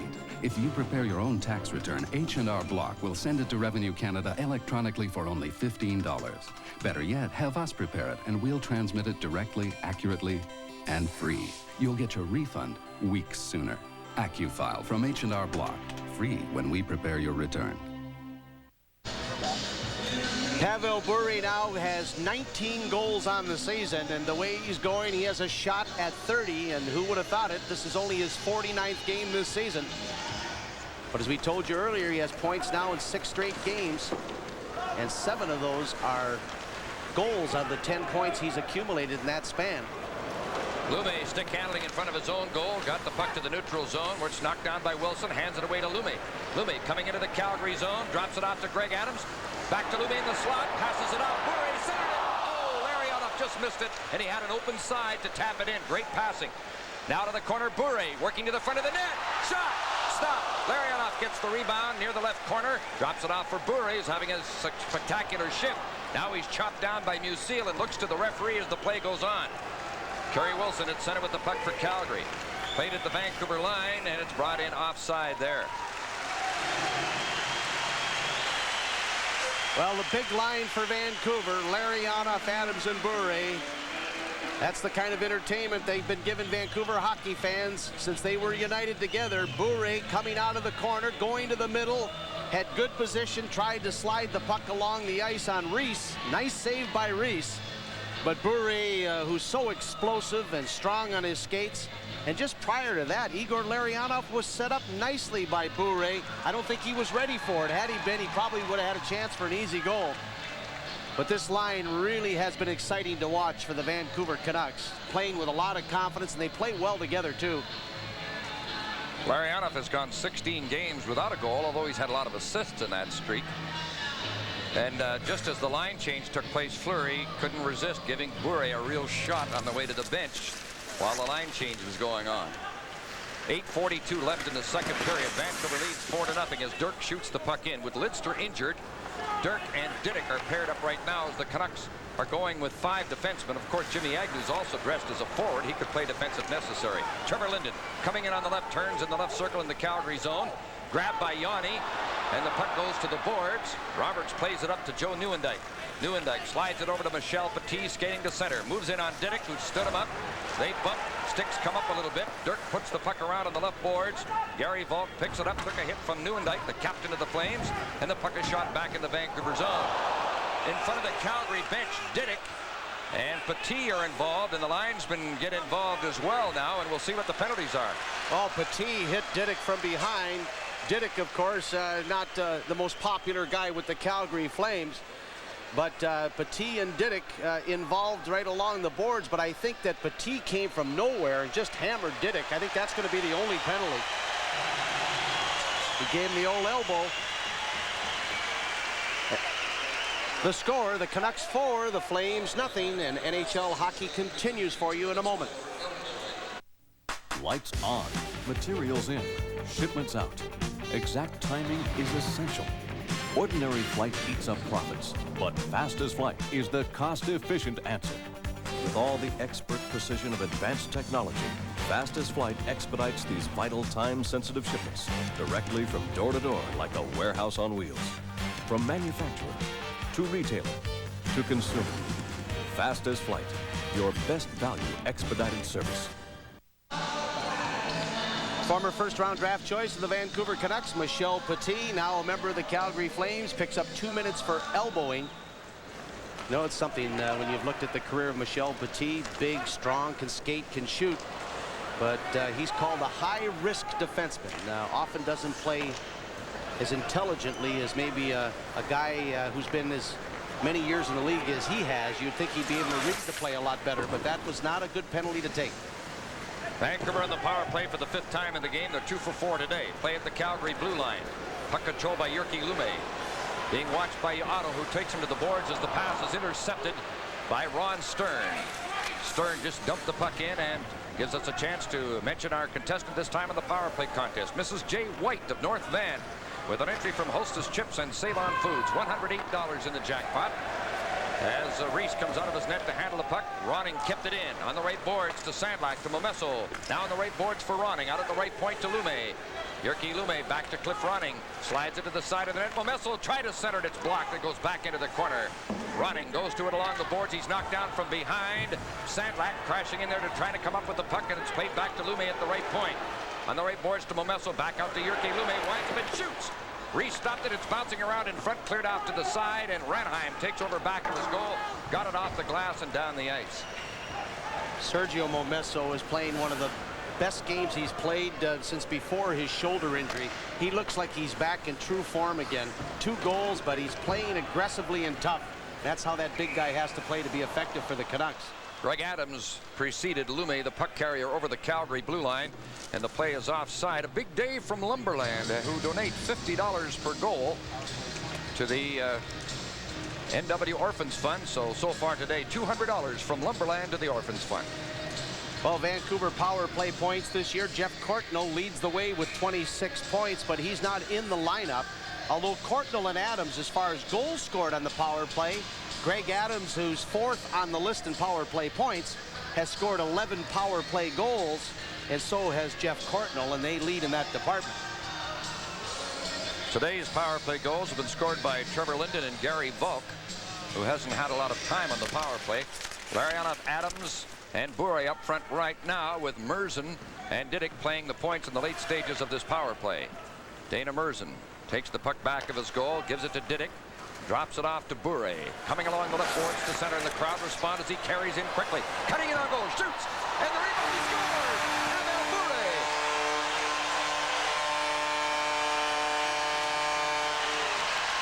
Calgary's protesting the goal.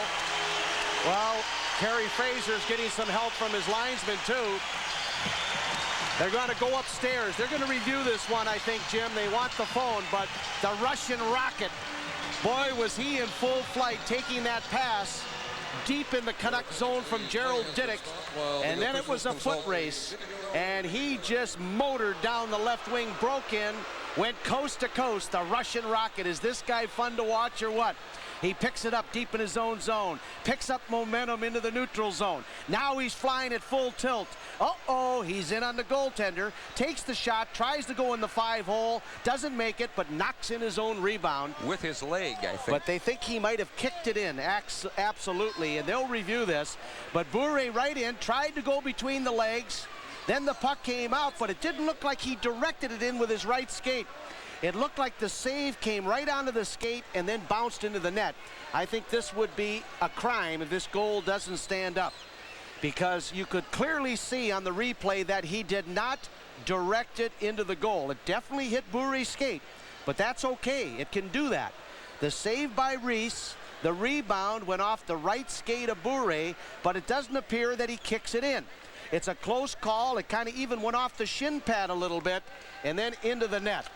So I think when they take a look at the replays upstairs, and the video replay judge today is John Snyder, I think that they're going to let this one stand up. But we've seen stranger things happen. We're just going to have to wait and see. But Pavel Bure, if this guy isn't worth the price of admission, I don't know who is. And to think that he's going to be in a Canucks uniform, God willing, for the next 10 or 15 years, does that mean entertainment and excitement for the Vancouver hockey fans? It's going to count. With the video replay officials. Well, it certainly went off his leg, but he did not direct it into the net. His 20th goal of the season. Bure snapping the wrist shot, then breaking across the goal crease. But the save by Reese, you could clearly see it went in off the top of the skate or the shin pad, the lower part of it, and Bure did not direct it in. And the fans love it. Great goal, his 20th goal of the season, and Bure now has points in 8 straight games. Diddick and Merzen, who handled the puck deep in the Vancouver zone, get assists on the goal, but it was all Bure. And Jeff Reese and the Flames were very upset even after the decision was made when checking video official John Snyder, who checked the replay. Wally Harris is the off-ice supervisor here today, too, and he might have been involved in looking at that as well. But it certainly went off his shin, but he did not appear to move his leg before the puck hit his leg. So it was ruled, obviously, that even though it went off his leg, he didn't purposely kick it into the net. Canucks are 3 for 5 in their power play and lead 5-0. Here's another delayed penalty coming up to Calgary. High sticking will be the call. Another power play coming up. The score, Vancouver 5, Calgary 0. And we'll bring you back to Canucks hockey after this. To survive the long, harsh winter, Canadians wrap themselves in wool. Watch it now, watch it. Huddle together. Keep their hands and feet moving. Watch it now, get you. And at the first sign of fatigue, head indoors for warmth and comfort.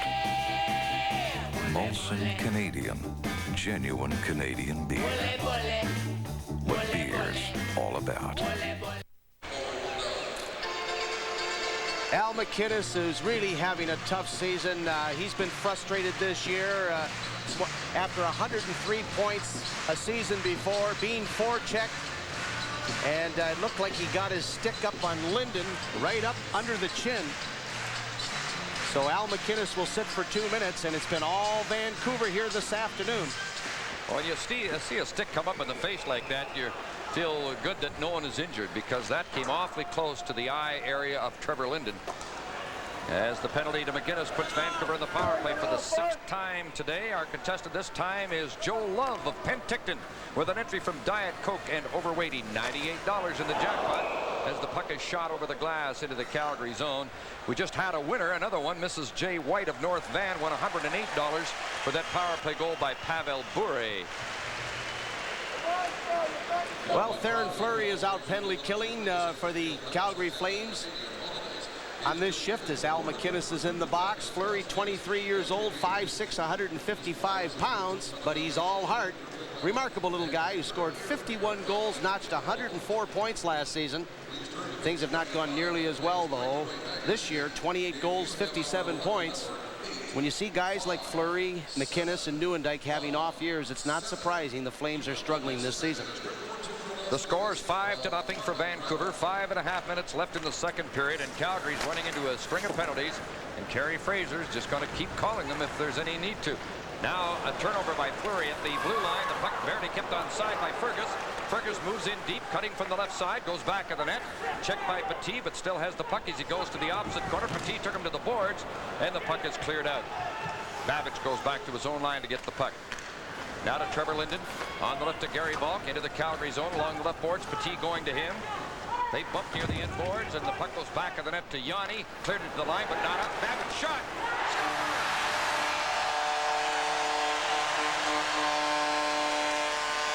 Well, it's a big afternoon for some of the unsung heroes. Mo Messel with a pair of goals. And now Gary Volk with his second of the game on a deflection of a Babbage shot in over the shoulder of Reese. And it's 6-0 Vancouver. And the Canucks are 4 for 6 on the power play. Gary Volk doing a good job going to the net. And Babbage with a good low shot. And Volk in good position in front of Petit. The deflected by the Calgary goaltender. The crowd is really getting on Jeff Reese, who's steaming ever since the Bure goal was allowed. But he had no chance on this deflection. Well, Volk's getting a chance on the power play, and he's making the most of it, just as he made the most of his first chance to play. Remember, at the start of the season, he wasn't dressing, but when he got in the lineup, he was noticed, and he's worked hard all season. Well, Jim, I've maintained he's the unsung hero on this Vancouver hockey team. He's done a remarkable job, gutsy effort killing penalties. Now he's getting a chance to play with two big talents in Fergus and Linden. And boy, don't think he doesn't love that. 7th of the season, scored on the power play by number 23, Gary Volk. The assist to number 4, Dave Babbage. Excellent shot by Babbage that was deflected into the net. 15:07. That was the only assist on the goal at 15:07. Well, the last time they played here, the Canucks had 10 power play opportunities. And I believe they scored 5 power play goals that night, or perhaps it was only 3. I'll have to check my notes to remember. But they had a lot of power play opportunities. And now a Calgary penalty. Oh, no, Michel Petit is back in the penalty box. But I don't know why. They just scored a power play goal. Yeah, I think he's got an unsportsmanlike conduct is what I think, or a misconduct, I mean, Jim. Must be a misconduct. They don't have a penalty up on the boards. So Petit is in the penalty box, but his minor was expired by the power play goal by Volk. In comes Ronning. Ronning moving into the Calgary zone. Try to get it to Sandlak. Sandlak out of the left corner. Pinned on the boards by Cruz, who hasn't played a lot today. Now it's put in behind the net to Ronning from back of the Calgary goal, looking for someone in front. Ronning holding the puck. Still back of the net. Calgary's not short-handed, but you'd think they were the way they're defending right now. Momesso shot blocked. Put it back of the net for Ronning again. He's chased to the corner. Cruz lining him up. Missed him with a check. But Suter is able to get the puck. It's played along the boards and scooped high over the glass by Reichel. It goes into the crowd. Well, Calgary, I think, started the game ready to play a good one here this afternoon. I think goaltending really hurt him in the first period when Mike Vernon was not sharp. Risebrough made a goaltender's change in the second period, but the Canucks have not let up since the first period. They jumped out to that 3-0 lead, and they've added 3 more here in the second period, and Calgary now really looks like a beaten, disorganized team. And Jim, I think that was evident on the last shift when you mentioned Calgary's not shorthanded, but they're playing like they're shorthanded. They were all collapsing in front of their goaltender, and Ronning was behind the net. No one was picking him up. So things don't look very good for Calgary here this afternoon, and they don't look too good for them, I think, on the rest of the way. They did get some good news today, though. The team they're chasing, the Winnipeg Jets, who they trailed by 2 points, lost to the Edmonton Oilers today. And looking back to the last time these teams met, the Canucks were 3 for 10 on their power play that date. And the crowd responded as Swede Knox took a bad spill, the linesman, after dropping the puck for the faceoff in the Calgary zone. That day, Calgary was 3 for 5. So with a lot of power play goals in that particular game, and the Canucks have scored 4 power play goals today as Agnew dumps the puck in. Musil puts it off the boards. Battle for it along the boards in the Calgary zone, and it's scooped away by Otto. Apparently the reason Petit's in the penalty box is the goaltender Reese was assessed a misconduct by Kerry Fraser. So Risebrough says, Petit, you serve it. So that's why he's sitting over there in the penalty box. Well, we knew there was some form of Calgary penalty assessed. That came after Volk's goal, and Reese was still steaming by the earlier one by Pavel Bure. And more than once he's come out of his crease to yell at referee Kerry Fraser. So Reese is obviously upset with the referee. Yeah, Reese is he's been energetic, that's for sure, but he hasn't stopped the puck. He's let 3 in this period. However, 2 of those, actually all 3 have been on the power play by the Canucks. All power play goals in this period. Volk with a pair and Bure with a single himself. But I don't think anyone expected this kind of game today. Really thought that Calgary would come in here with fire in their nostrils, ready to have an outstanding game against their Smythe Division opponent, but it has not turned out that way. The Canucks have been sharp, and they're playing like a first-place team right now. Calgary was very tough early in the game. Remember, we had 3 fights in the first 5 minutes and 19 seconds, and that's the way they wanted to play it early in the game, obviously, but it hasn't had a desirable effect for Calgary as they're down 6-0 late in the second period. That's the thing that teams have found out this year. You can't play tough with the Canucks. They have too many big, strong guys. You're never going to intimidate this Vancouver hockey team, ever. And it wasn't always that way in the past. Oh, I'll say. Makarov left boards at center with the puck, stick handling in the neutral zone, works his way to the Vancouver line, coming in on the defense, slowed up by Dirk, but got rid of the pass, and Yanni put it to the boards. It's played to the right point to Al McInnes, winds up, moving in from the right point, goes right down in the right corner, shot it into a crowd in front, and it's taken back in his goal by Tom Fergus, got rid of it off the glass, and Gary Bonk picks it up. Bonk in the neutral zone, nice pass to Trevor Linden, one man to beat. Linden couldn't get a shot away, turns out near the line, still working with the puck along the boards. The Canucks were on a change as Linden was controlling the puck in the Calgary zone when he found he couldn't get the shot one-on-one.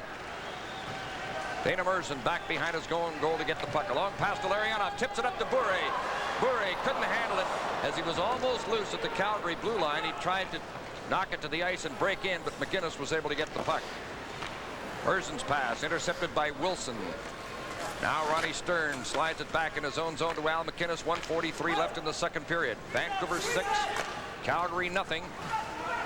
$300 from Lumberland so far today to the NW Orphans Fund, and our thanks to Lumberland again this year as the Canucks are now called offside. Igor Larionov, to start the season, he went 13 games. He couldn't even buy a ham sandwich. But since then, he has averaged better than a point a game. And Larionov's play, I think, has really been one of the reasons that Vancouver is enjoying a good season, too. You've got to have a good playmaker at center ice, and they have a beauty in Igor Larionov. As you mentioned, Jim, it's been a while since he's scored a goal, but that line's been on fire. And, you know, he's such an unselfish hockey player. He really is, and he prefers to make the real nice pass. He thinks that's more enjoyable than scoring a goal himself. But he can put the puck in the net when he gets the opportunity, but he does prefer to set up the play rather than score on it. He's had 2 hat tricks this season in his outstanding year as a Canuck, and his father's here to watch him play today, visiting from Russia. Played deep in the Calgary zone, Ronning in the right corner with the puck, turning along the boards. His mother also in town, I might mention, as the puck is controlled by Sergio Momesso. Puts it in front of the net, Sandlak scores! Jim Sandlak. 7-0. Well, Calgary is really let down now. I think Paul Ranheim, who was trying to check Sandlak, didn't give it much of an effort at all. You won't win any platitudes from your coach when you play like that. Sandlak just out-muscles Ranheim in front and then snaps the shot home. Reese had overcommitted to one side, left the far side wide open. But it's a big day for the Vancouver forwards. It really is. As Sandlak scores for the Canucks, and that's his 12th goal of the season. 12th of the season, scored by number 25, Jim Sandlak.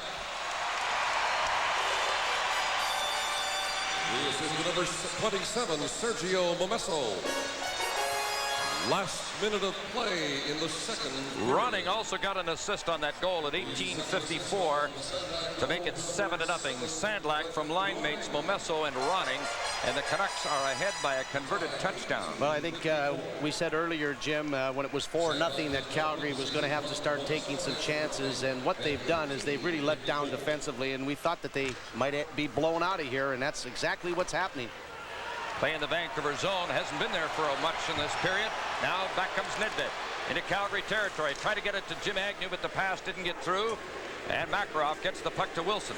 Plays it up to Roberts. Checked at the Vancouver line by Dirk. And Agnew's being worked over by Wilson, and they go back at each other a little bit as the play goes on. It might get rough now in this kind of a situation as it was early in the game, when there were 3 fights in the first 5 minutes. With one team so far ahead of the other, sometimes the rough play reemerges. But we have a very experienced referee in Kerry Fraser working the game. And the horn goes to end the second period, and that period too belonged to the Canucks. I don't think it's so much rough play to watch for, Jim, as it is cheap shots. When a team is getting humiliated, sometimes they take out their frustration. Let's just hope they keep the sticks down. That's what you don't want to see happen. But another strong period for the Vancouver Canucks to go with the first period. 4 goals in the second. Completely outclassed and outplayed Calgary, and it's really been a laugher here for the Vancouver Canucks so far, leading 7-0, although Calgary has outshot Vancouver 17-16 in the game. 3 of those 4 Canuck goals in that period were on the power play. So after 2 periods, the score, the Vancouver Canucks 7, the Calgary Flames nothing. Before the world discovered Indiana Jones, Wow. a young Indiana Jones discovered the world. Dear Dad, I've joined the Mexican Revolution. The adventure starts tonight on BCTV. George Lucas presents The Young Indiana Jones Chronicles.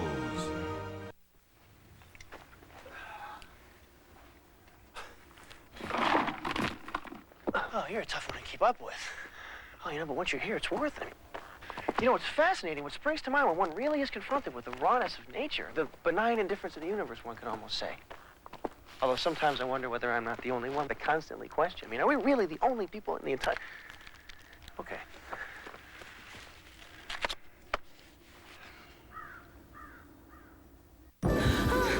Years ago, Susan O'Mara did something that made some of her friends question her wisdom.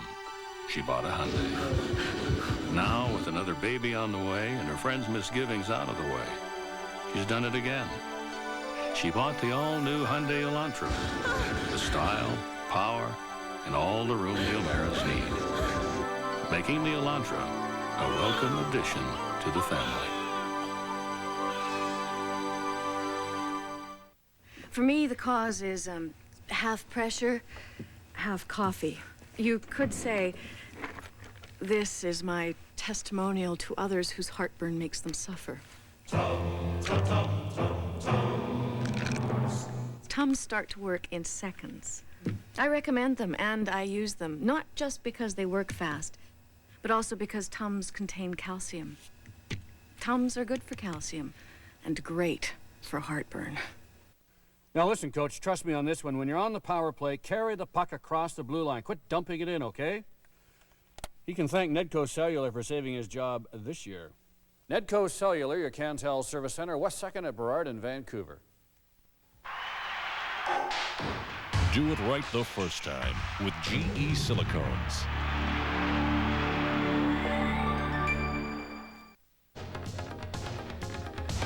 Now the second period scoring summary is brought to you by Mega Movies. Make your move to Mega Movies, your movie supermarket, and keep most movies for a week.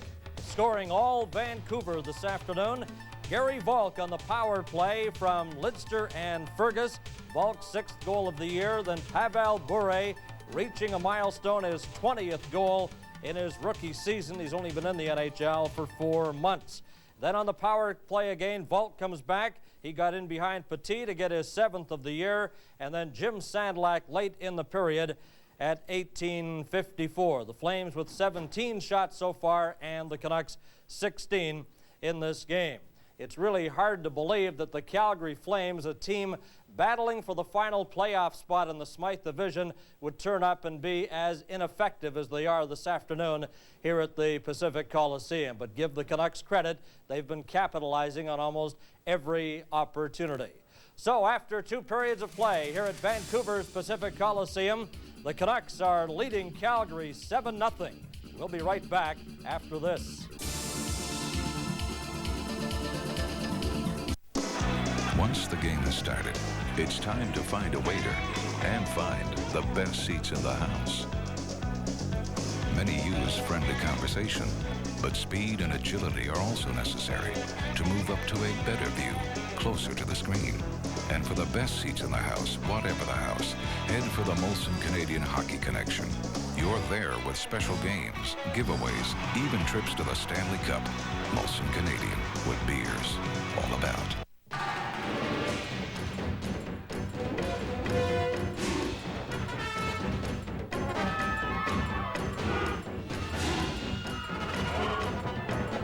Pardon me. I'm sorry. Excuse me.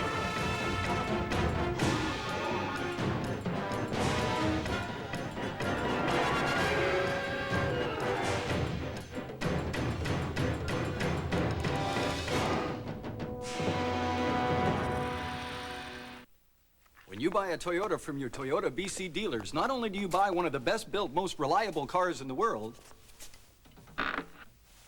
you buy me, your Toyota BC service technician. If you live in BC, now's the time to get a new lease on life. New lease on life? Where? Come on, BC, you know where. At your Toyota BC dealer. Once a year, the cowboys who round up the steaks for the keg have to change their clothes. Because once a year, the keg presents Steak of the Art. We're preparing special steak masterpieces just for you. Tender, succulent, mesquite-grilled works of art served in that distinctive keg style. Featuring a complete steak dinner that includes the legendary keg salad bar, so you don't have to be a big spender to live like one. Bring your palate to the keg. Pronto. Welcome back to Vancouver's Pacific Coliseum. And our guest now from the BC Amateur Hockey Association, Bill Enos. And, you know, we talk about the great success, Bill, of the Vancouver Canucks this season in first place from day one. This is reflected in minor hockey registration in the province, which is a very positive sign. I think we, by the time the season's finished, will be up about 3,000 players in our province. Part of it certainly is due to the success of the Vancouver Canucks, and hopefully it'll continue. Vancouver Canucks really didn't come on the scene until October, November of this year, so next year's registration could even be higher. You know, Bill, we look around the National Hockey League and there's so much representation from the province of British Columbia. This speaks well for the minor hockey program. In fact, today's game, there's a half a dozen BC natives in this lineup, Calgary and Vancouver. We really do have some real fine players in the NHL, and it is a product of our minor hockey system and our junior hockey systems. There's no question that the programming that goes on in our province is, in my opinion, second to none across the country. At this time of the year, of course, is a busy time for all of minor hockey. 100+ tournaments, I'm sure, in our province, starting about now, running right through the spring. We're going to touch briefly on some of the provincial championships. And March 15th and 20th, the Pee-wees. This is the ground roots. This gives them an opportunity to get perhaps their first experience of championship hockey. Yes, you're right. The tournaments which really are around spring break, which is March 15th to 20th week, go all the way from Tyke, which is the little guys, all the way up to the midget juvenile divisions. These are the BC Hockey Provincial Championships, which start at the Pee-wee level. Let's touch briefly on the best ever program. It's been very successful in the province of British Columbia. You have various playdowns leading up to a championship, and you'll select a team that'll go on to represent the province. It's totally different from the Tyke Jamboree that might take place in the province. We do identify player programs. We call it our best ever program. The same type of program is in effect all the way across the country that ends up being a representative team either for our province or for a region to give them a taste of international and national competition. Okay, Bill, thanks for dropping by. Go back and enjoy the hockey game, and we'll have more from the Pacific Coliseum, the Canucks and the Calgary Flames, and a look at the NHL scoreboard coming up.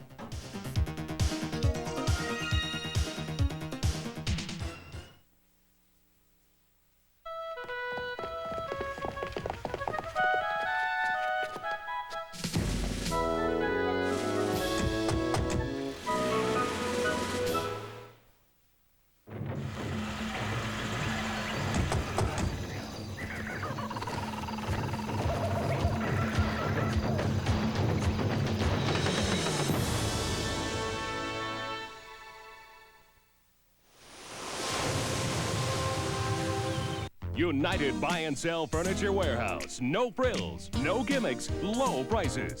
Warehouse showrooms filled with famous brand name furniture and mattresses. Sealy, Palliser, Klausner, Bassett, Liberty, Brookline, Reflections, Ashley, Bauhaus. Furniture for every room in your home. Huge selection of quality mattresses. Save money with a no frills, no gimmicks, low price warehouse concept. United Buy and Sell Furniture Warehouse. No, I've never had a fajita before.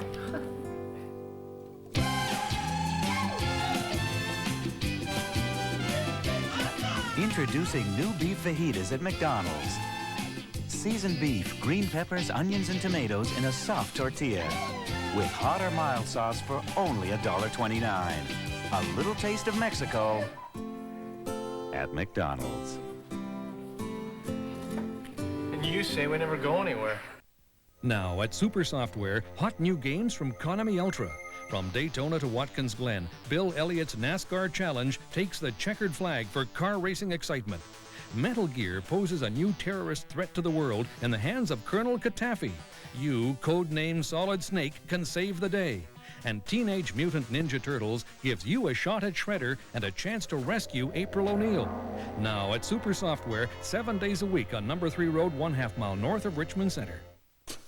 Ever wonder what a bag of crack looks like? In the last 2 years, over 5,000 people in Canada and the U.S. have died from using crack or cocaine. Do yourself a favor. Think about it.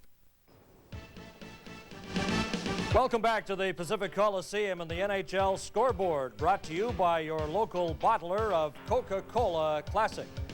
Busy day in the NHL. Boston Bruins have defeated the Washington Capitals. Barry Peterson among the goal scorers in this game for the Boston Bruins. And a Smythe Division matchup, the Edmonton Oilers defeating the Winnipeg Jets at Northlands Coliseum. Mellanby, Simpson, McIver, and Nichols, the goal scorer in that game. And Philadelphia playing at San Jose. Ron Hextall working on a shutout, makes a save on Dean Evison. And then a master at puck handling. Hextall, a long pass to Dineen. Dineen's in against Hackett, and Hackett makes the save. And that's how this game stands at the Cow Palace tonight in San Francisco. A first period goal by Freer, and late start Chicago at Buffalo. Minnesota at Toronto, a battle for fourth place in that division. And the other game has Hartford playing the Rangers at Madison Square Garden. And here at the Pacific Coliseum, it's been all Vancouver Canucks this afternoon. Jim and Tom, a totally uninspired Calgary Flame team. Well, you're right about that, Bernie. But on the other hand, the Canucks are doing a lot of things right. McLean set the tone early with his great goaltending. And there's so many Vancouver standouts, but I know one of your favorites, Pavel Bure, has put on some more show today. Well, he's not only a favorite of mine, I know he is of you, and all the people are here at the game. He has all the flash and dash that you love to see in a hockey player. The thing I like about Bure right now is his consistency. And he has 7 goals now in his last 8 games. And Bure with a great solo dash, tremendous speed. As he accelerates, he breaks in on the goaltender, Reese. He tried to put it right between the legs. The rebound came out, took a lucky bounce as it hit his shin pad and went in the net. Bure, his 20th goal of the season. And if he keeps going at this rate, Jim, I really think that the kid has a shot at 30 goals this season. And he also has a shot at Rookie of the Year. Yes, he does. And we talked about that about 2 weeks ago. I think he needs to get over 30 goals to get strong consideration. But he's the most exciting new player in the game today, without question. And just before we wrap it up here, how about a power play that's 4 for 6? I like everything that the Canucks are doing here this afternoon. They're back on their game. The power play has been explosive with 4 power play goals. They haven't allowed a shorthanded goal, although Calgary's only had 2 power play opportunities. But remember, the Canucks had come into this game giving up a power play goal or more in 12 straight games. Coming right up, the third period face-off. The Canucks and the Flames live on BC TV. At Chevron, we use our patented additive Tekraline in all our gasolines. Rodney, the human engine, will now demonstrate how it can help your car's performance. Deposits slow an engine down, causing it to knock, ping, yes, even stumble. But Tekraline's incredible cleaning power can help your engine run at its best. Run, Rodney. Chevron, your town pump. Name some of the best things that Vancouver has to offer besides sex. Besides sex? Sex. Oh. It's what you play, isn't it? Real good. Well, not the weather. Not the weather. Real good. Stucco on all the buildings. Help me out, guys. Real good. Name BC's most listened to radio station. CKNW. CKNW. Definitely, yeah, definitely the best radio station. Great. Thank you. The third period face-off is brought to you by OK Tire Stores and the high-quality, economically priced Marshall 781 all-season radio. Going to the third period at Vancouver's Pacific Coliseum. It looks like the 20th sellout crowd of the season. Sergio Momesso is one of the favorites today. He scored 2 goals in the first period when the Canucks built up a 3-0 lead, but now it's 7-0. Well, shots on goal have been very even. There haven't been a lot of shots on goal, really. After 2 periods, Calgary has had a slight edge. 17 shots on McLean. He has stopped them all. 16 shots on Vernon and Reese. 2 goaltenders who have split duty so far in this game. It'll be Reese here in the third period as well for Calgary. Pavel Bure leads all shooters in the game with 4 shots on goal. He had 3 shots on Reese in the second period alone. The only downside so far today for the Vancouver Canucks is an injury suffered by one of their key players. Defenseman Doug Lidster, taken in on the boards early in the second period by Joel Otto, injured his shoulder and is not returned and is not going to play the rest of the day. Well, we were worried at the time, and we made a comment that we hope it's not a serious shoulder injury. You always worry about when a player gets sandwiched up against the boards like that. It's like being in a vice. And when you get hit by 220 pounds of Joel Otto, you're going to feel it. And right now, Doug Lidster has an ice pack and is being looked at by team doctors and will not be back for the third period. Otto carries the puck into the Vancouver zone, moves in on Babic, almost bowled over him as they go along the boards deep in the Vancouver zone. The puck taken in back of the net. Stern trying to wrap it in front, couldn't. And Sergio Momesso picked it up, trying to come up from behind the goal, having difficulty as Berube throws a check on Babic, and the Flames swarm in there, doing some excellent forechecking. But the puck is cleared out as Momesso goes in after it against Osiki. Momesso coming up with the puck, plays it in front. Here's Ronning, shoots, goal! Cliff Ronning.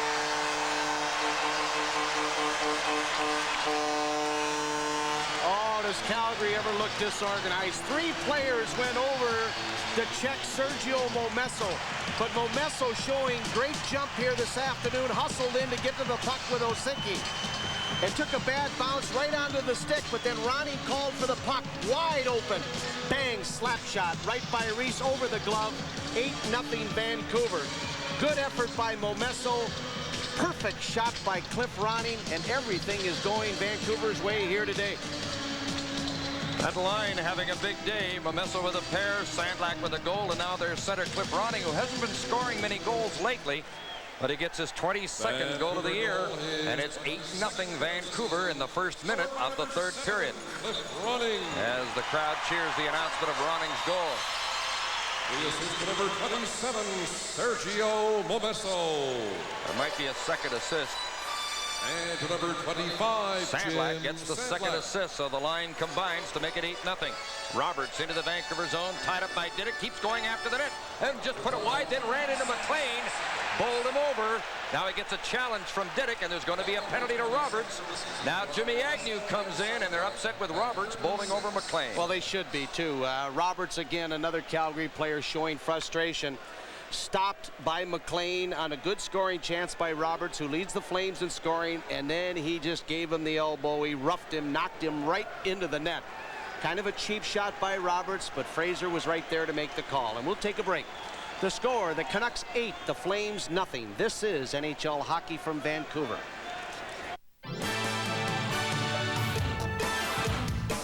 When you start at the right place,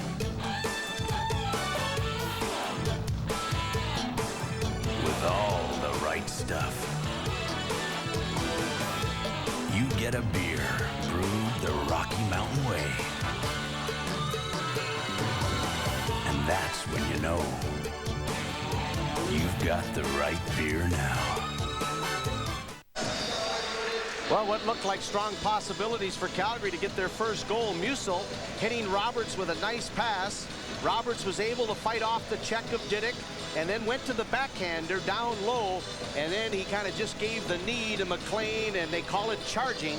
So Roberts goes to the penalty box, and the Canucks go on the power play for the 7th time today, and you have to wonder about the future of Coach Doug Risebrough. A lot of speculation that Dave King might be the new coach of the Calgary Flames, and that might happen sooner than we think. Vancouver on the power play. They're 4 for 6 this afternoon. Linden comes in over the line, gives the puck to Didick. Didick took a check on the boards from McInnes. Puck is still in skates along the boards. Linden bumped again by McInnes, who shovels it to the corner, and it's passed off by Volk to Linden. To the left point to Didick. Right point to Lume. Put it on the left boards to Linden as they throw it around. Centered across. Fergus scores! Tom Fergus, great goal. It's 9-0. Where did the Canucks find this power play? Man, they're putting on a clinic here this afternoon. Beautiful passing. Not much resistance, though, from the Calgary penalty killers. Linden with a cross-ice pass. One-time shot by Fergus. He can hammer it. And it's 9-0.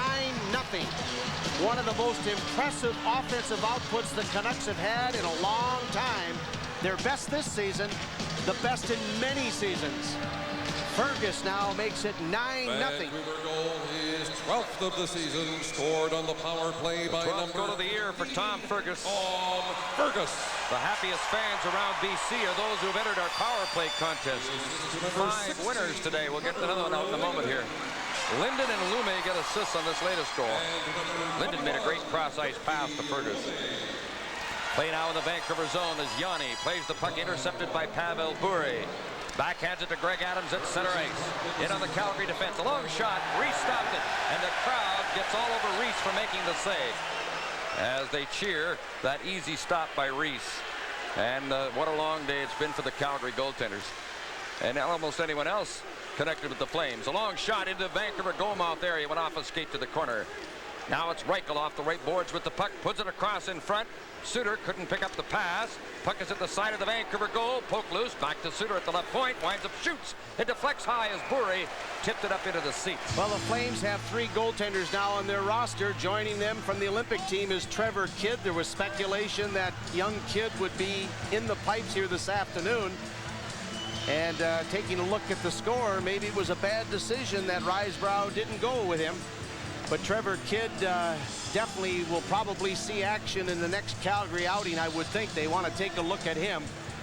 But everything is pretty bleak right now for Doug Risebrough and the Calgary Flames as they are suffering one of their most embarrassing defeats here this afternoon. We almost had another altercation, Berube and Merzen, and then Merzen went to the bench and Berube was complaining to referee Fraser. Hey, another winner in our power play contest. We didn't get the contestant's name up, but we'll do it now. Eric Ging of Chilliwack with an entry from Cheerios and Save On Foods won $98 for that goal by Tom Fergus. Eric Ging of Chilliwack, congratulations. Canucks are 5 for 7 on the power play. That'll move them up in the league in power play percentages. Otto with the puck in the Vancouver zone. Back to the right point. Osiki's bouncing shot. McLean stopped it with some difficulty. It's swept to the corner by Ronning. Flames recover possession, but now Momesso gets the puck to Ronning. Sandlak is on right wing as they come in on the line. Ronning turning with the puck inside the blue line. Tries to center it, and it's blocked. And Osiki then slides it into the Vancouver zone. Back after it is Dave Babich, who's had an outstanding season for the Canucks. A real solid contribution from a defenseman who played very little last year in the NHL. Momesso coming in, going for this hat trick, centered the puck. Oh, Sandlak going to the front of the net, just failed to get a stick on it, and he was in position to tip that pass. Jimmy Agnew back to get the puck. He's playing defense on this shift. With Lidster injured, Agnew's getting some time on the blue line. Puck is shot to the Calgary zone, picked up by Suter. Fine player out of the University of Wisconsin. Suter into the Canuck zone, still controlling, centered the puck into the goal crease. It's screwed loose at the side of the net. And McLean is down, covering up the puck as Roberts and Agnew mix it up. Well, Calgary hasn't come close to getting a goal since the first period. Had a pretty good chance there, but Joe Nieuwendyk, the captain of the Flames, did you ever think you'd see a game, Jim, where you couldn't find him without a program? But that's how it's been this afternoon. Been a tough year for Nieuwendyk, 25 years old. A bad knee has really hindered his offensive production this season. Twice he has scored 51 goals in a season, but he's never had a 100-point season. Won the Calder Trophy, was a unanimous choice his rookie season. All-American out of Cornell University. But Big Joe only has 16 goals this year. Another reason why the Flames are struggling this year. They just announced the attendance today, 16,123, the 20th sellout of the year in Vancouver. The score, the Canucks 9, the Flames nothing. We'll have more hockey in a moment. Buick Regal, the new standard of satisfaction. Buick Regal comes with standard 4-speed automatic transmission. Accord and Camry don't. Standard fuel-efficient V6 engine. Accord and Camry don't. Standard power 4-wheel disc brakes. Accord and Camry don't. Separate passenger controls on our standard air conditioning. Accord and Camry don't. And at $17,727, Buick Regal gives you more car for less money. Experience the new standard of satisfaction at your local Pontiac Buick dealers now. The Canucks' largest margin of victory was 8 goals, and they've done that on 2 occasions. December 1975, a Vancouver 9-1 win over Detroit, and March 27th, 1981, a Vancouver 10-2 win over Winnipeg. The most goals for a Canuck team is 11, and they have 9 here this afternoon. And they scored 11, I think, on 2 different occasions. That's correct. Against Los Angeles in 1986. And against California Seals. Remember them, Jim? Back in 1971, the first season in the league. It's 9-0 Vancouver. Here's a quick break for Ranheim into the Vancouver zone. Centered the puck. Suter shot into a crowd. And it's blocked in front of the net. Merzen clears the puck. Up to Adams. Left wing at center. Across ice to Nedved. Nedved shot. And Reese had trouble with it, but he stopped the shot and held the puck. Well, the crowd is really riding Reese ever since he took over for Mike Vernon at the start of the second period. They're really giving him the raspberry here this afternoon. I think partly due to his protesting on Bure's goal. Well, Bure is such a favorite, Jim, with everybody in this building, and rightfully so. He's a great little young hockey player. And it was a spectacular goal that Bure scored. But Reese thought he had kicked it in, but it was clearly evident on the replay, and we saw it many, many times, that he did not direct it in with his skate. It was a legitimate goal, Bure's 20th of the season. Well, Pat Quinn has to be pleased with this effort today. He's really been concerned about his hockey team. You know, they've been winning ugly lately, but they look more like a championship team here today.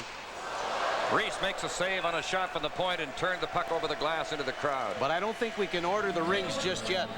Not yet. There's still a lot of hockey. The Canucks have 2 difficult road trips in the month of March yet. A 3-gamer and a big 5-gamer near the end of the month. And people are saying, well, the Los Angeles Kings are really starting to close the gap. Well, they are. They're playing their best hockey right now. They're 8 points behind Vancouver. However, that's a bit misleading. The Canucks have 2 games in hand, and one of those is here today against Calgary, and they're going to win this one. So that'll put them up by 10, and then they'll have 1 more game in hand, and they'll take care of that tomorrow night against the St. Louis Blues and Brett Hull. And if the Canucks can win that one, then they would be 12 points up on Los Angeles, and that would be almost an insurmountable lead, I would think. The Blues are probably already in Vancouver. They played at home last night. We're flying in today. Puck brought into the Vancouver zone by Reichel. He's knocked down by Babbage. Dirk puts the puck around on the boards for Sandlak, who's been one of the goal scorers in this 9-0 Vancouver lead. Now Fleury dumps the puck in deep. Berube goes in after it. Big Craig Berube pinned back of the net by Dirk as the puck came out in front. Babbage just cleared it to the side, and Ronning brings it out. He's got Momesso with him. Ronning coming in on Musil, drops it back for Momesso, but he overskates, couldn't pick up the pass. Back comes Craig Berube, who played some junior in New Westminster, and he goes in offside as Fleury went in too soon as Berube and Didick come together here, but the gloves stay on. Yeah, they don't need that nonsense now. Didick looks at Berube and says, you must be kidding. Well, that Ronning line you mentioned, Jim, they're really cooking with Momesso leading the way with a pair of goals, Ronning and Sandlak with 1. That line has accumulated 9 points this afternoon. So you're talking about distribution. They're getting good distribution from their lines here today, as the Fergus line with Linden and Volk certainly have been very prominent this afternoon, and Igor Larionov with Adams and Bure, while they haven't maybe had the kind of production they've had in past games, they have also contributed a goal here today by Pavel Bure. The key is the power play, which is 5 for 7 today. A long shot by Kerry Wilson goes over top the Vancouver goal. The puck goes to the boards. Lindbergh going in after it. The rookie out of the Canadian Olympic team throws a check on Nedved back of the net, but the puck is brought out by Jimmy Agnew. Try to play it at center for Volk, who just shoots the puck in the Calgary zone as he stood up by Osiki. Reese handles the puck at the side of the net. Suter plays it on the left boards, and it's played out to center to Wilson. Cleared it in the Vancouver zone. Might be an icing. Didick goes to the puck, and Calgary is called for icing. Well, Gerald Didick from Edmonton is one of 6 Albertans in the Vancouver roster, and I imagine over the years he's had some rival thoughts about Calgary, although of course he never played for the Edmonton Oilers in those battles of Alberta. But there's been quite a rivalry between Vancouver and Calgary too.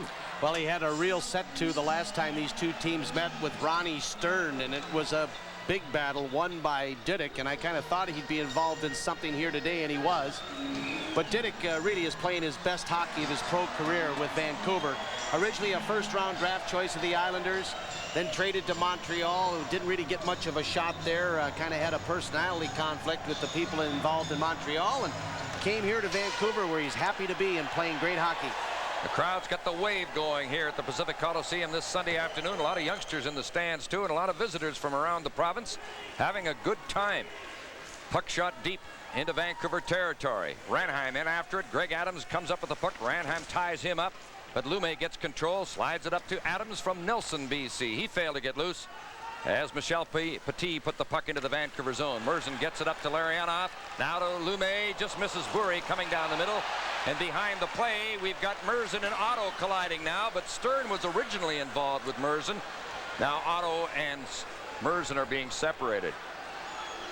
Well, I think the Canucks just want to get this one over with. Every time it looks like there's going to be a major altercation, you need two to tangle, and it's not happening right now. And we'll take a break with the score. The Canucks 9, Calgary nothing from the Pacific Coliseum in Vancouver. Are they coming back right away with an offer? Surely they must have loved it as much as I do.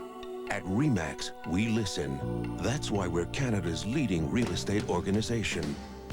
You work so hard at presenting your house. Your agent works hard for you, too. RE/MAX is listening with our quality assurance program and industry first. In my mind, RE/MAX is the best real estate organization in Canada today. If you're buying or selling, call RE/MAX first. Penalties, both to Calgary and Vancouver. Stern gets 2 minutes for slashing. Merzen gets 2 minutes for cross-checking. Time of the penalty, 6:25. Calgary's had 41 minutes in the game. Vancouver's had 21. Of course, Calgary's total also included a 10-minute misconduct to the goaltender, Jeff Reese, assessed in the second period. Ronning at center with the puck to the Calgary line. Another Calgary penalty coming up.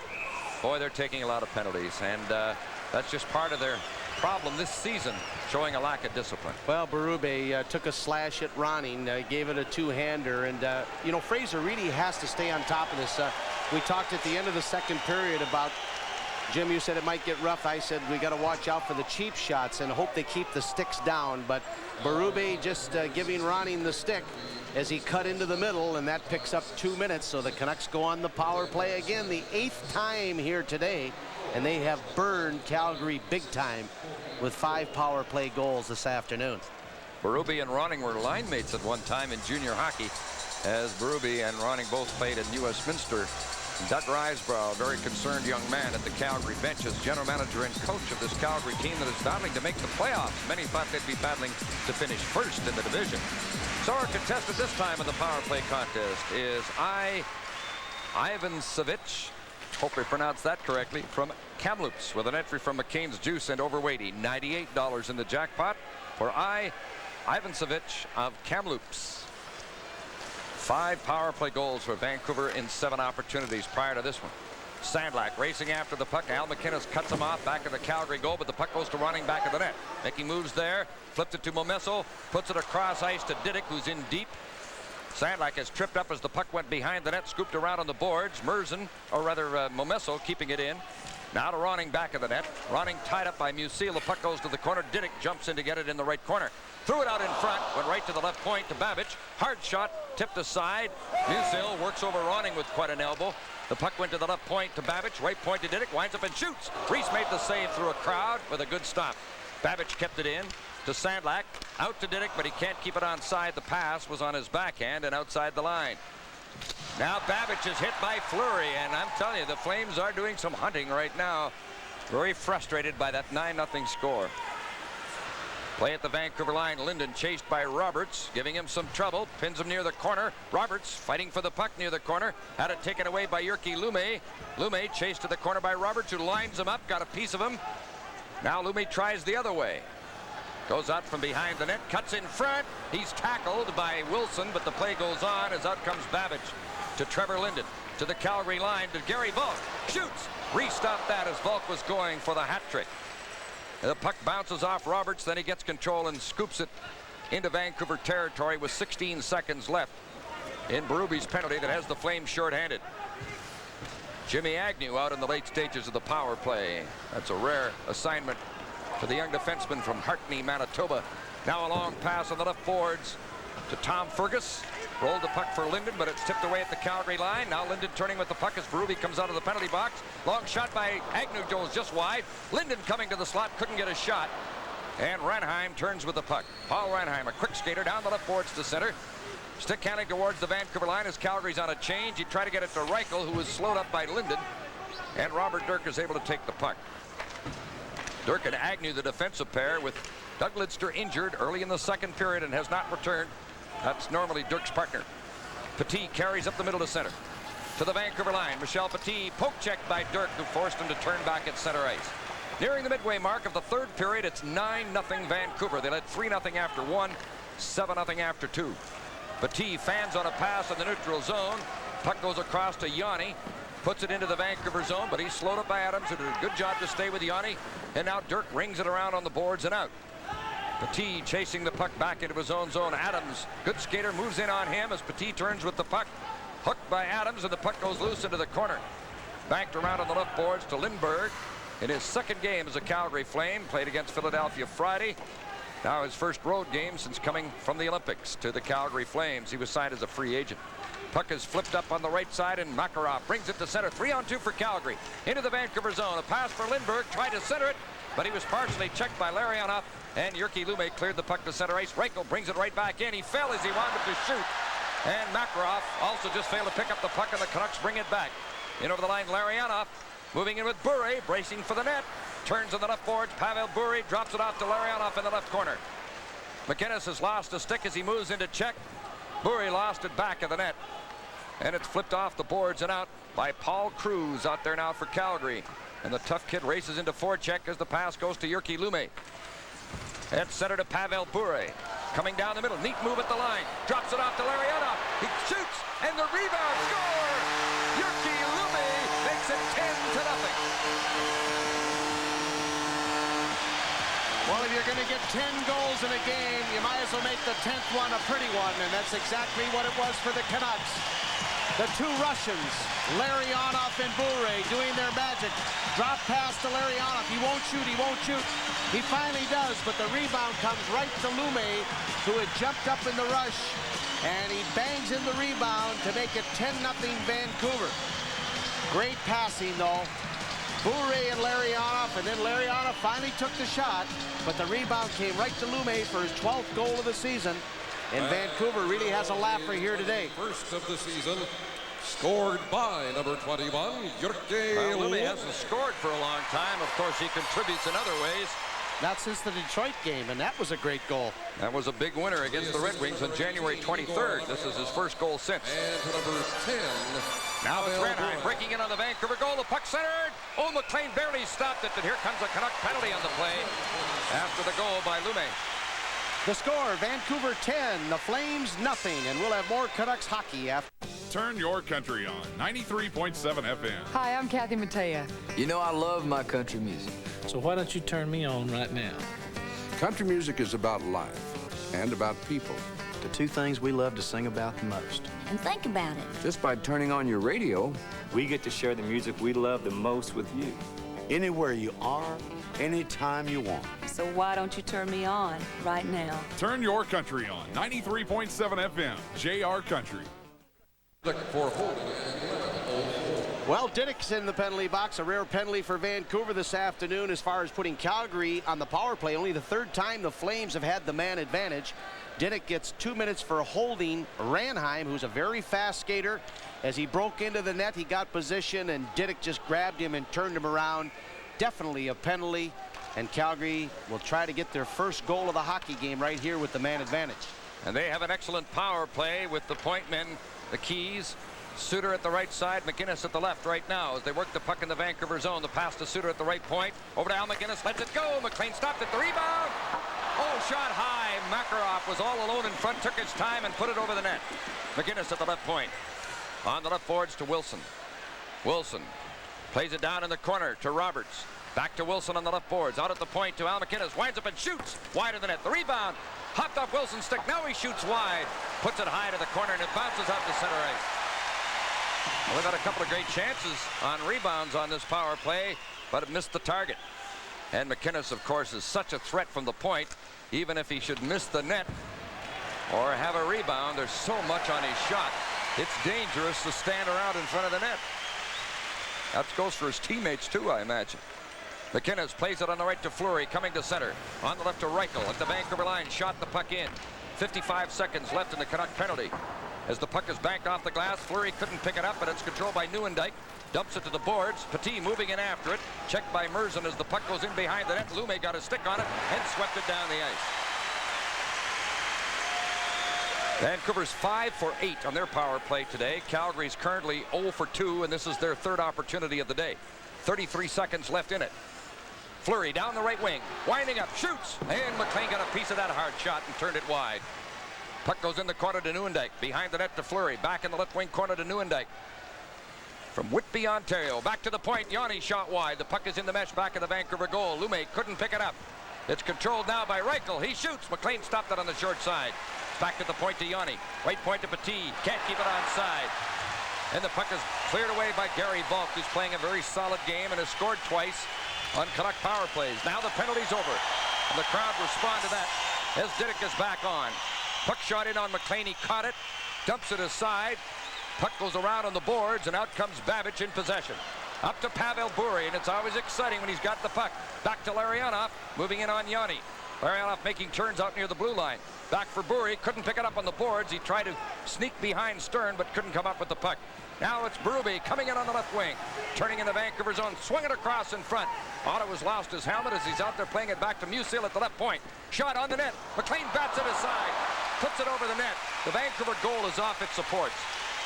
6:21 remaining. The score, the Canucks 10, the Flames nothing. NHL hockey continues in a moment. Now listen, Coach, trust me on this one. When you're on the power play, carry the puck across the blue line. Quit dumping it in, okay? He can thank Nedco Cellular for saving his job this year. Nedco Cellular, your Cantel Service Center, West 2nd at Burrard in Vancouver. Here's the Midas idea of stopping power. Our front disc brake package, just $99.95. Metallic pads included. And Midas guarantees them for as long as you own your car. Nobody tops the Top Guns. Nobody. Well, Calgary and Toronto were in a blockbuster trade this year. 10 players involved, 5 to each team. And you take a look at the scoring, it looks like Calgary really got the worst of it. Only 17 points accumulated from the 5 players they picked up. The Leafs 48 points, so they got the best of it there. The only thing that maybe Calgary got the better of was the average age of the players. 2 years younger than the players that went to Toronto. So they got a younger team, but maybe not as talented a team.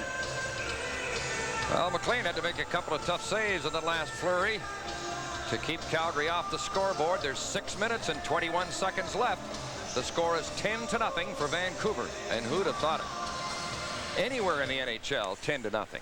Musil at the left point. A long shot, hit a leg in front. A bouncing puck hopped over the stick of Ranheim in the deep slot, and he just failed to get a shot away. Play back at the Calgary line. Nice move at the line by Ranheim, but it's going to be an offside, a delayed offside. The Canucks bring it out. Now the delayed offside is called at the Canuck blue line with 6:03 left on the clock. At this time, I'd like to pass along our usual hello to hospital patients and shut-ins, the pensioners, the blind. There are a lot of fans who don't get out to hockey games but enjoy the sport and enjoy our broadcast. And today we hope you're enjoying a simulcast on BCTV, CKNW Radio, and the Western Information Radio Network. The St. Louis Blues are here tomorrow night. And that'll be a 7:30 start here at the Pacific Coliseum. Then the Canucks go on the road. A long shot from the right point by Petit is blocked. The puck kept in by Calgary. Berube with the puck on the right boards. Rolled it across in front. Kerry Wilson shot tipped high. Calgary starting to get a few scoring chances here late in the game. Ronning scooped the puck high, getting it out. 5:42 left. Well, I don't think there's any doubt that Kurt McLean is going to win his 34th game of the season. That'll be the most ever by a Canucks goaltender. I don't have to tell you what he's really thinking about, though, in the next 5.5 minutes. And he has a good shot at that, and the Canucks have to bear down now and not let up here. Excuse me, I said 34th victory. I mean 33rd. There goes the perfect broadcast, Jimmy. Oh, I think it went quite a while ago. 33 wins, though. That is a remarkable season for Kirk McLean, and it's not over yet. He might even hit 40. Wouldn't that be something? Well, he's been outstanding. And you look for reasons for the Canucks' great success this year. You start with McLean. Musil shot from the left point, hit the goalpost through a screen of players. Puck bounces to the boards. Lume coming up with it. Slides it to the blue line. Volk plays it across to Linden. Neatly across to Dana Merzen. Hard pass misses Gary Volk. Puck goes to Reese, so there'll be no icing, and Musil's back to get the puck. Plays it on the left boards to Roberts. He lost control of it to Nedved. Now to Volk. He shot. Oh, just missed the net. Volk going for the hat trick. And it would be the first of his NHL career. Now Makarov comes to center. Nice move at the Vancouver line. Still controlling the puck. Going in on goal. Goes back in the net. Centered it. And it's tipped away by Volk. Coming back to help his defense. A big defensive play by Volk. Makarov's had a couple of great rushes today. Linden having some trouble in his own zone. Turning with the puck. Got away from a check. Played it outside the line. Oh, what a hit by Musil on young Peter Nedved. In comes Reichel, breaking in on goal. He shoots and deflects high off Lume and goes up into the crowd with 4:39 left. Peter Nedved's been taking a beating lately. He's so slight, just like a rubber ball. They put the shoulder into him. That's the second time he's been rocked right on to the seat of his pants here this afternoon. In the first period, he got hit big time, and he just got it again. And Nedved just flattened as Musil was able to put the shoulder into him with a little help from his arms. But Nedved, I think, is going to... He's the kind of guy, though, sometimes you can't put weight on a guy who's very slightly built. You see him with his shirt off. He doesn't have a very big upper body. He's going to have to rely on agility, speed, and being nifty out there because if they know that he can be hammered to the ice that easily, it's going to be tough sledding for this young prospect of the Vancouver Canucks who was taken second overall a couple of years ago. Well, that was a check by a check on a check as Musil ran over Nedved. Well, Nedved's check was canceled. Yanni with the puck. Now at the right point to Petit. His shot stopped by McLean. Had trouble clearing it to the side. Robert Dirk got it near the corner. Plays it on the left boards to Adams. Greg Adams comes to center 2-on-2 with Bure. The puck shot in deep as Yanni fell on a broken stick on the ice. Now the puck is controlled in his own zone by Lindbergh. Back of the net, having some difficulty. Larionov almost stole the puck. Now Lindbergh and Adams race into the corner after it. Petit comes over to take the loose puck. Passes it up to Reichel. He couldn't get control of it. Reichel and Nedved were teammates in Czechoslovakia, although not matched against each other in this game. They're both involved. Reichel with the Flames, Nedved with the Canucks. 10-0 Vancouver leads. We're under 4 minutes now. Puck put into the Vancouver zone. Dave Babbage picks it up, cuts in front of the net. Plays it down the middle to Larionov to Bure, skating in on the defense, cutting it on the left side, working it on goal. Oh, he's poke checked by Reese. Great rush by Bure, and he's so exciting. And he loves to break wide on those defensemen. And that time it was a 1-on-3 inside the blue line, and he got a great scoring chance. Bure to Larionov, forced back to center ice. And there's going to be a penalty on the play. Now another fight's breaking out. Jimmy Agnew's in with Joel Otto. Right along the boards by the penalty box. Otto quite a bit bigger than Agnew, but they're both tough guys. And right now at very close quarters.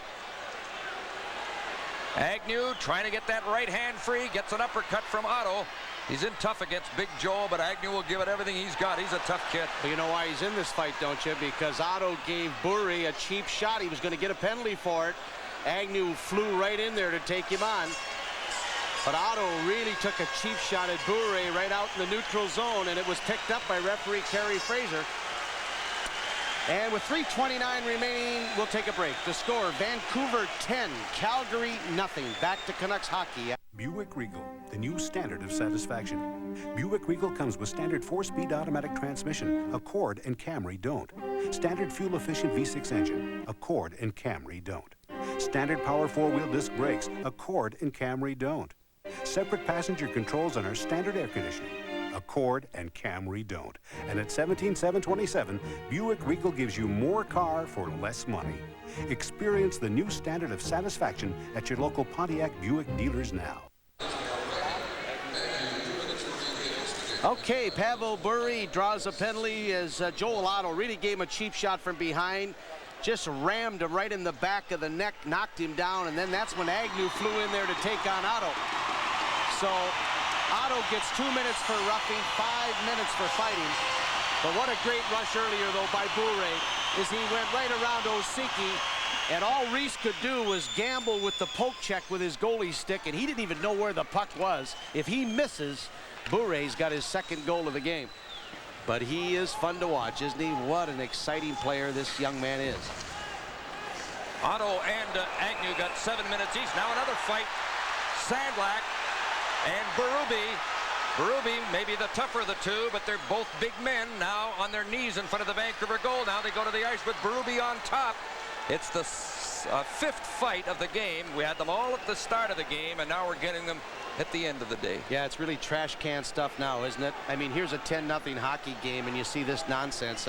This is what I think really gives the NHL a black eye. Although a lot of fans enjoy the fisticuffs, to me, it's really uncalled for at this stage of the game. Earlier, Otto got 2 for charging Bure and 5 for fighting. Agnew got 2 for instigating and 5 for fighting. And now we've got penalties to Sandlak and Berube, and they'll be through for the afternoon with 3:16 left, providing there's not overtime, and you know there's not going to be overtime today. No, that's an understatement. 10-0 Vancouver, and the goals spread around quite a bit. 2-goal games by Momesso and also by Gary Volk. The rest are singles, as Linden and Bure and Sandlak and Ronning and Fergus and Lume have also scored Vancouver goals this afternoon. And the officials had a little huddle to decide how they assess the penalties. Here they come in this latest outbreak. 2 minutes for cross-checking and 5 minutes for fighting. Berube gets 7 minutes. To number 25, Jim Sandlak, 5 minutes for fighting. Berube gets the extra 2. Cross-checking. It started the outbreak, and then the majors to Berube and Sandlak. Well, Pat Quinn looks like he's turned his hockey club around now. They won ugly the other night against the Winnipeg Jets, a Smythe Division victory. You know, the Canucks have won 17 games within their own division, and they're going to win this one today, which is number 18, and that's the best record within the division of any team in the NHL. So the Canucks have really been cooking against Smythe Division opponents this year, all except one. Edmonton has really handled Vancouver this year. They don't play anymore in the regular season. Vancouver only beat Edmonton twice, and they lost to them 5 times. So Vancouver's on a power play with 3:16 left on the clock. As Berube got the extra 2 minutes in that exchange with Sandlak. Our contestant this time in the power play contest is Mark Dedick of Richmond, with an entry from Hostess Chips and Save On Foods, $108 in the jackpot. The Canucks have had 5 power play goals today. Babbage at center shoots the puck in. Reese, who took over after 1 period, stops the puck back at the net. Mike Vernon was in for the first 3 goals. Reese has been in since. He makes a save on a long shot, and the crowd's really on him. Puck goes into the corner, bounces off Ronning, now goes in back of the net to Momesso. In the right corner to Ronning. Ronning off the boards with the puck to the point. Dedick shot right on. Good stop by Reese. Rebound. Score. Trevor Linden. And it's 11-0. I feel sorry for Reese, though, the goaltender. I know he's giving up some beautiful rebounds. They look like big watermelons. But Michel Petit, he did absolutely nothing to stop Trevor Linden. I mean, here he is up there. He doesn't tie up his stick. Linden just takes the gloves on the chest, but he's got his stick on the ice and just snaps the rebound by Reese to make it 11-0. So the Canucks now have scored 11 goals in their history 3 times now in a hockey game, as Trevor Linden gets his second goal of the game, his 28th of the season. His 28th of the season, scored on the power play by number 16, Trevor Linden. 2:36 left on the clock now. The assist to number 4, Gerald Dedick, who shot from the point, gets his assist, and so does Cliff Ronning. And number 7, Cliff Ronning. And everybody's having a big day as Ronning picks up another assist. Linden with his second of the day. 11-0 with 2:26 left. Congratulations, Mark Dedick of Richmond. You just won $108 for that power play goal by Trevor Linden. Oh, we've seen 3 or 4 goals scored on Calgary this afternoon. Just the result of a complete lack of good effort on behalf of the Calgary Flames as far as fundamentals, being able to tie a guy up properly in front of the net. And that has not been there today, and Doug Risebrough's Flames really look pathetic right now. What a long afternoon for Doug Risebrough. Such a competitive player and such a winner in his playing days. And it'll be very quiet right there at that Calgary bench with 2:10 left on the clock. Puck is shot in, but there's a delayed offside indicated. Suter takes the puck, though, as the play goes on. Banks it on the boards for Makarov. Now Suter tries to bring it out. Now the delayed offside is finally called with 1:59 left. 11-0. Vancouver leading on their way to setting team records this afternoon. Well, it's been a big productive afternoon for this Vancouver team, and I think they needed a game like this, you know, for about the last 2.5, 3 weeks, maybe the whole month of February, where they had the first losing month that they've had, as they lost one more game than they won during the month. But this is the time of year when you want to start getting back playing your best hockey, because you want to do something in the playoffs. It's good to have a good regular season, but people will forget about it very quickly if you don't do something in the playoffs. Paul Cruz coming into the Vancouver zone, a backhander easily stopped by McLean. The puck put to the corner to McLean's right. Dug out on the boards by Stern. His shot stopped by McLean, who lost sight of it as it hit his shoulder. And the puck is on the end boards back of the Vancouver goal. Stern trying to dig it out. Got it to Wilson in the corner. Threw it out in front. It bounces away, but it's kept on side by Musil. Musil backhands it along the end boards back of the Vancouver goal. Well, there's a battle for the puck there. Kerry Wilson lost it to Igor Larionov, who did some neat stick handling in his own zone. Still turning with the puck. And the little Russian player, such a treat to watch. What a great player and a great hockey career overseas, and now in the NHL. He's having his best season. Stern was knocked down at the Vancouver line in a collision with Bure, and Stern lines him up a little bit along the boards as the play starts up ice. Stern hanging on to Bure. He's looking for him. He took a poke at him, and he's going to get a penalty. Hey, we saw it too. Kerry Fraser was watching that. He knew Stern was going to be up to something. He took a poke at Pavel Bure, and now Stern is throwing some punches at Didick, who came in to do some police work to protect Bure, who's being bounced around today. Well, I hate to be overly critical of a team that's getting spanked as badly as Calgary, but boy, this team has lost their poise, their discipline. They just look like they've really gone self-serving, very individual, taking cheap shots. And I don't want to beat on Calgary, but you have to call it the way it is. This is a very disorganized team right now. Mind you, a game like this, it brings the Canucks closer together. They're a big, united, happy bunch on their side. But Doug Risebrough looks like he's just completely disenchanted with everything. Stern gets 2 minutes for roughing. No, he got a double minor for roughing and a 10-minute misconduct. Yeah, well, should throw the book at him, I think. I think maybe Kerry Fraser just sending a message there. You know, it's interesting. I really think that Kerry Fraser has done a superb job of officiating. He hasn't let up because there's 11 goals scored by Vancouver.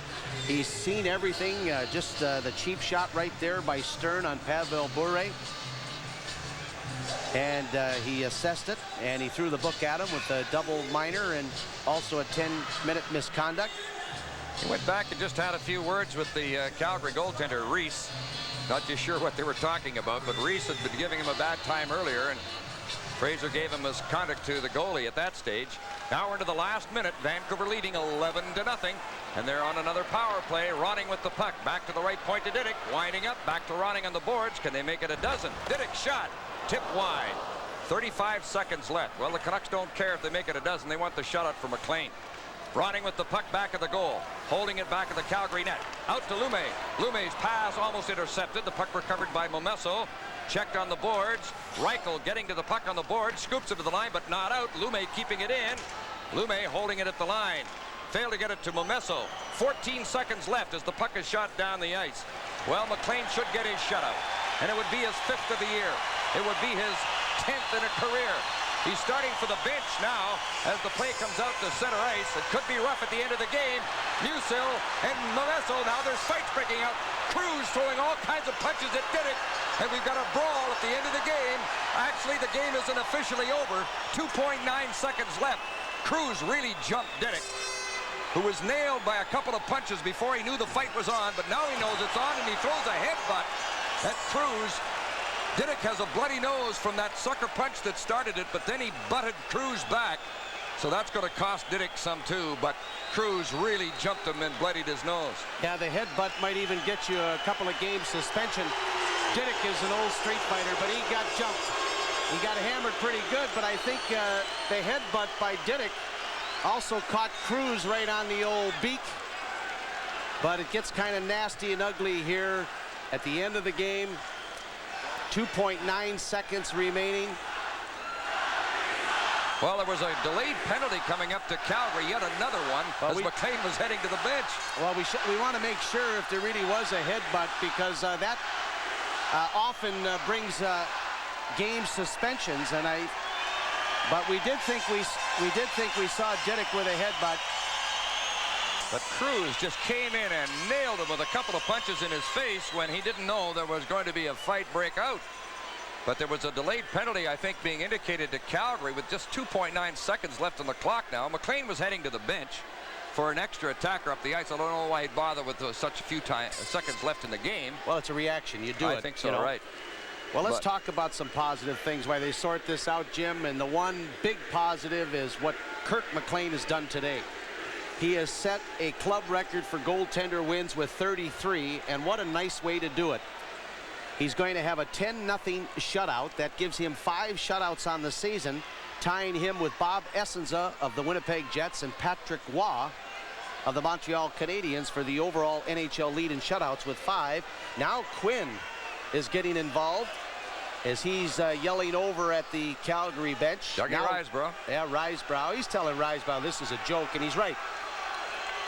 Quinn is upset with Risebrough, who gave him some talk back, but not much.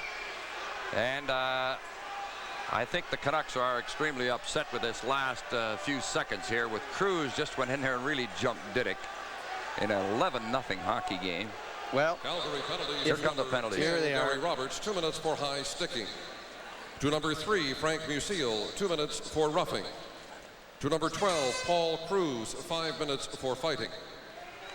Vancouver penalties. To number 27, Sergio Momesso, 2 minutes for roughing. To number 4, Gerald Didick, 5 minutes for fighting, and a 5-minute match penalty for head butting. The time, 19:57. Well, it was the headbutt that gets the match penalty to Didick with 2.9 seconds left. Roberts was getting a high sticking. That was the delayed penalty. Then Musial and Momesso got into an exchange, and then came Cruz to jump Didick, and they had their scrap. Jim, I think I said Canucks 10-0. I don't want to cheat them on a goal. It's 11-0 Vancouver. And Pat Quinn, the big Irishman, well, I think inside he's delighted how his team played this afternoon. Right now he's showing his displeasure towards the Calgary bench, and particularly Doug Risebrough, and some of the shenanigans that we've had to watch here in this third period. Well, Calgary's had 80 minutes, and the Canucks have had 10 power play opportunities. They're finally going to get this game finished, we hope. There's 2.9 seconds left on the clock, and there's still a delay before they'll drop the puck. And McLean is in there, 2.9 seconds away from a shutout. He's faced 30 shots. Calgary's outshot Vancouver on the day. Of course, it's been a rough one, and the Canucks lost Doug Lidster early in the second period with a shoulder injury, and he's such a key player. We have no indication how serious it is, but you know, it has to be pretty poor an injury for Lidster to miss any ice time. He's so durable. Well, now we're ready for the face-off to kill off the remaining 3 seconds. Nieuwendyk and Fergus, a couple of clean players who don't get many penalties, and the puck is dropped. The time runs down, and this game is over. Kurt McLean being congratulated by his teammates for the 11-0 shutout of the Calgary Flames. And if you look back in the first period, that's when McLean was really sharp, when Calgary came out and were playing very well. As it turned out, they didn't get very good goaltending themselves.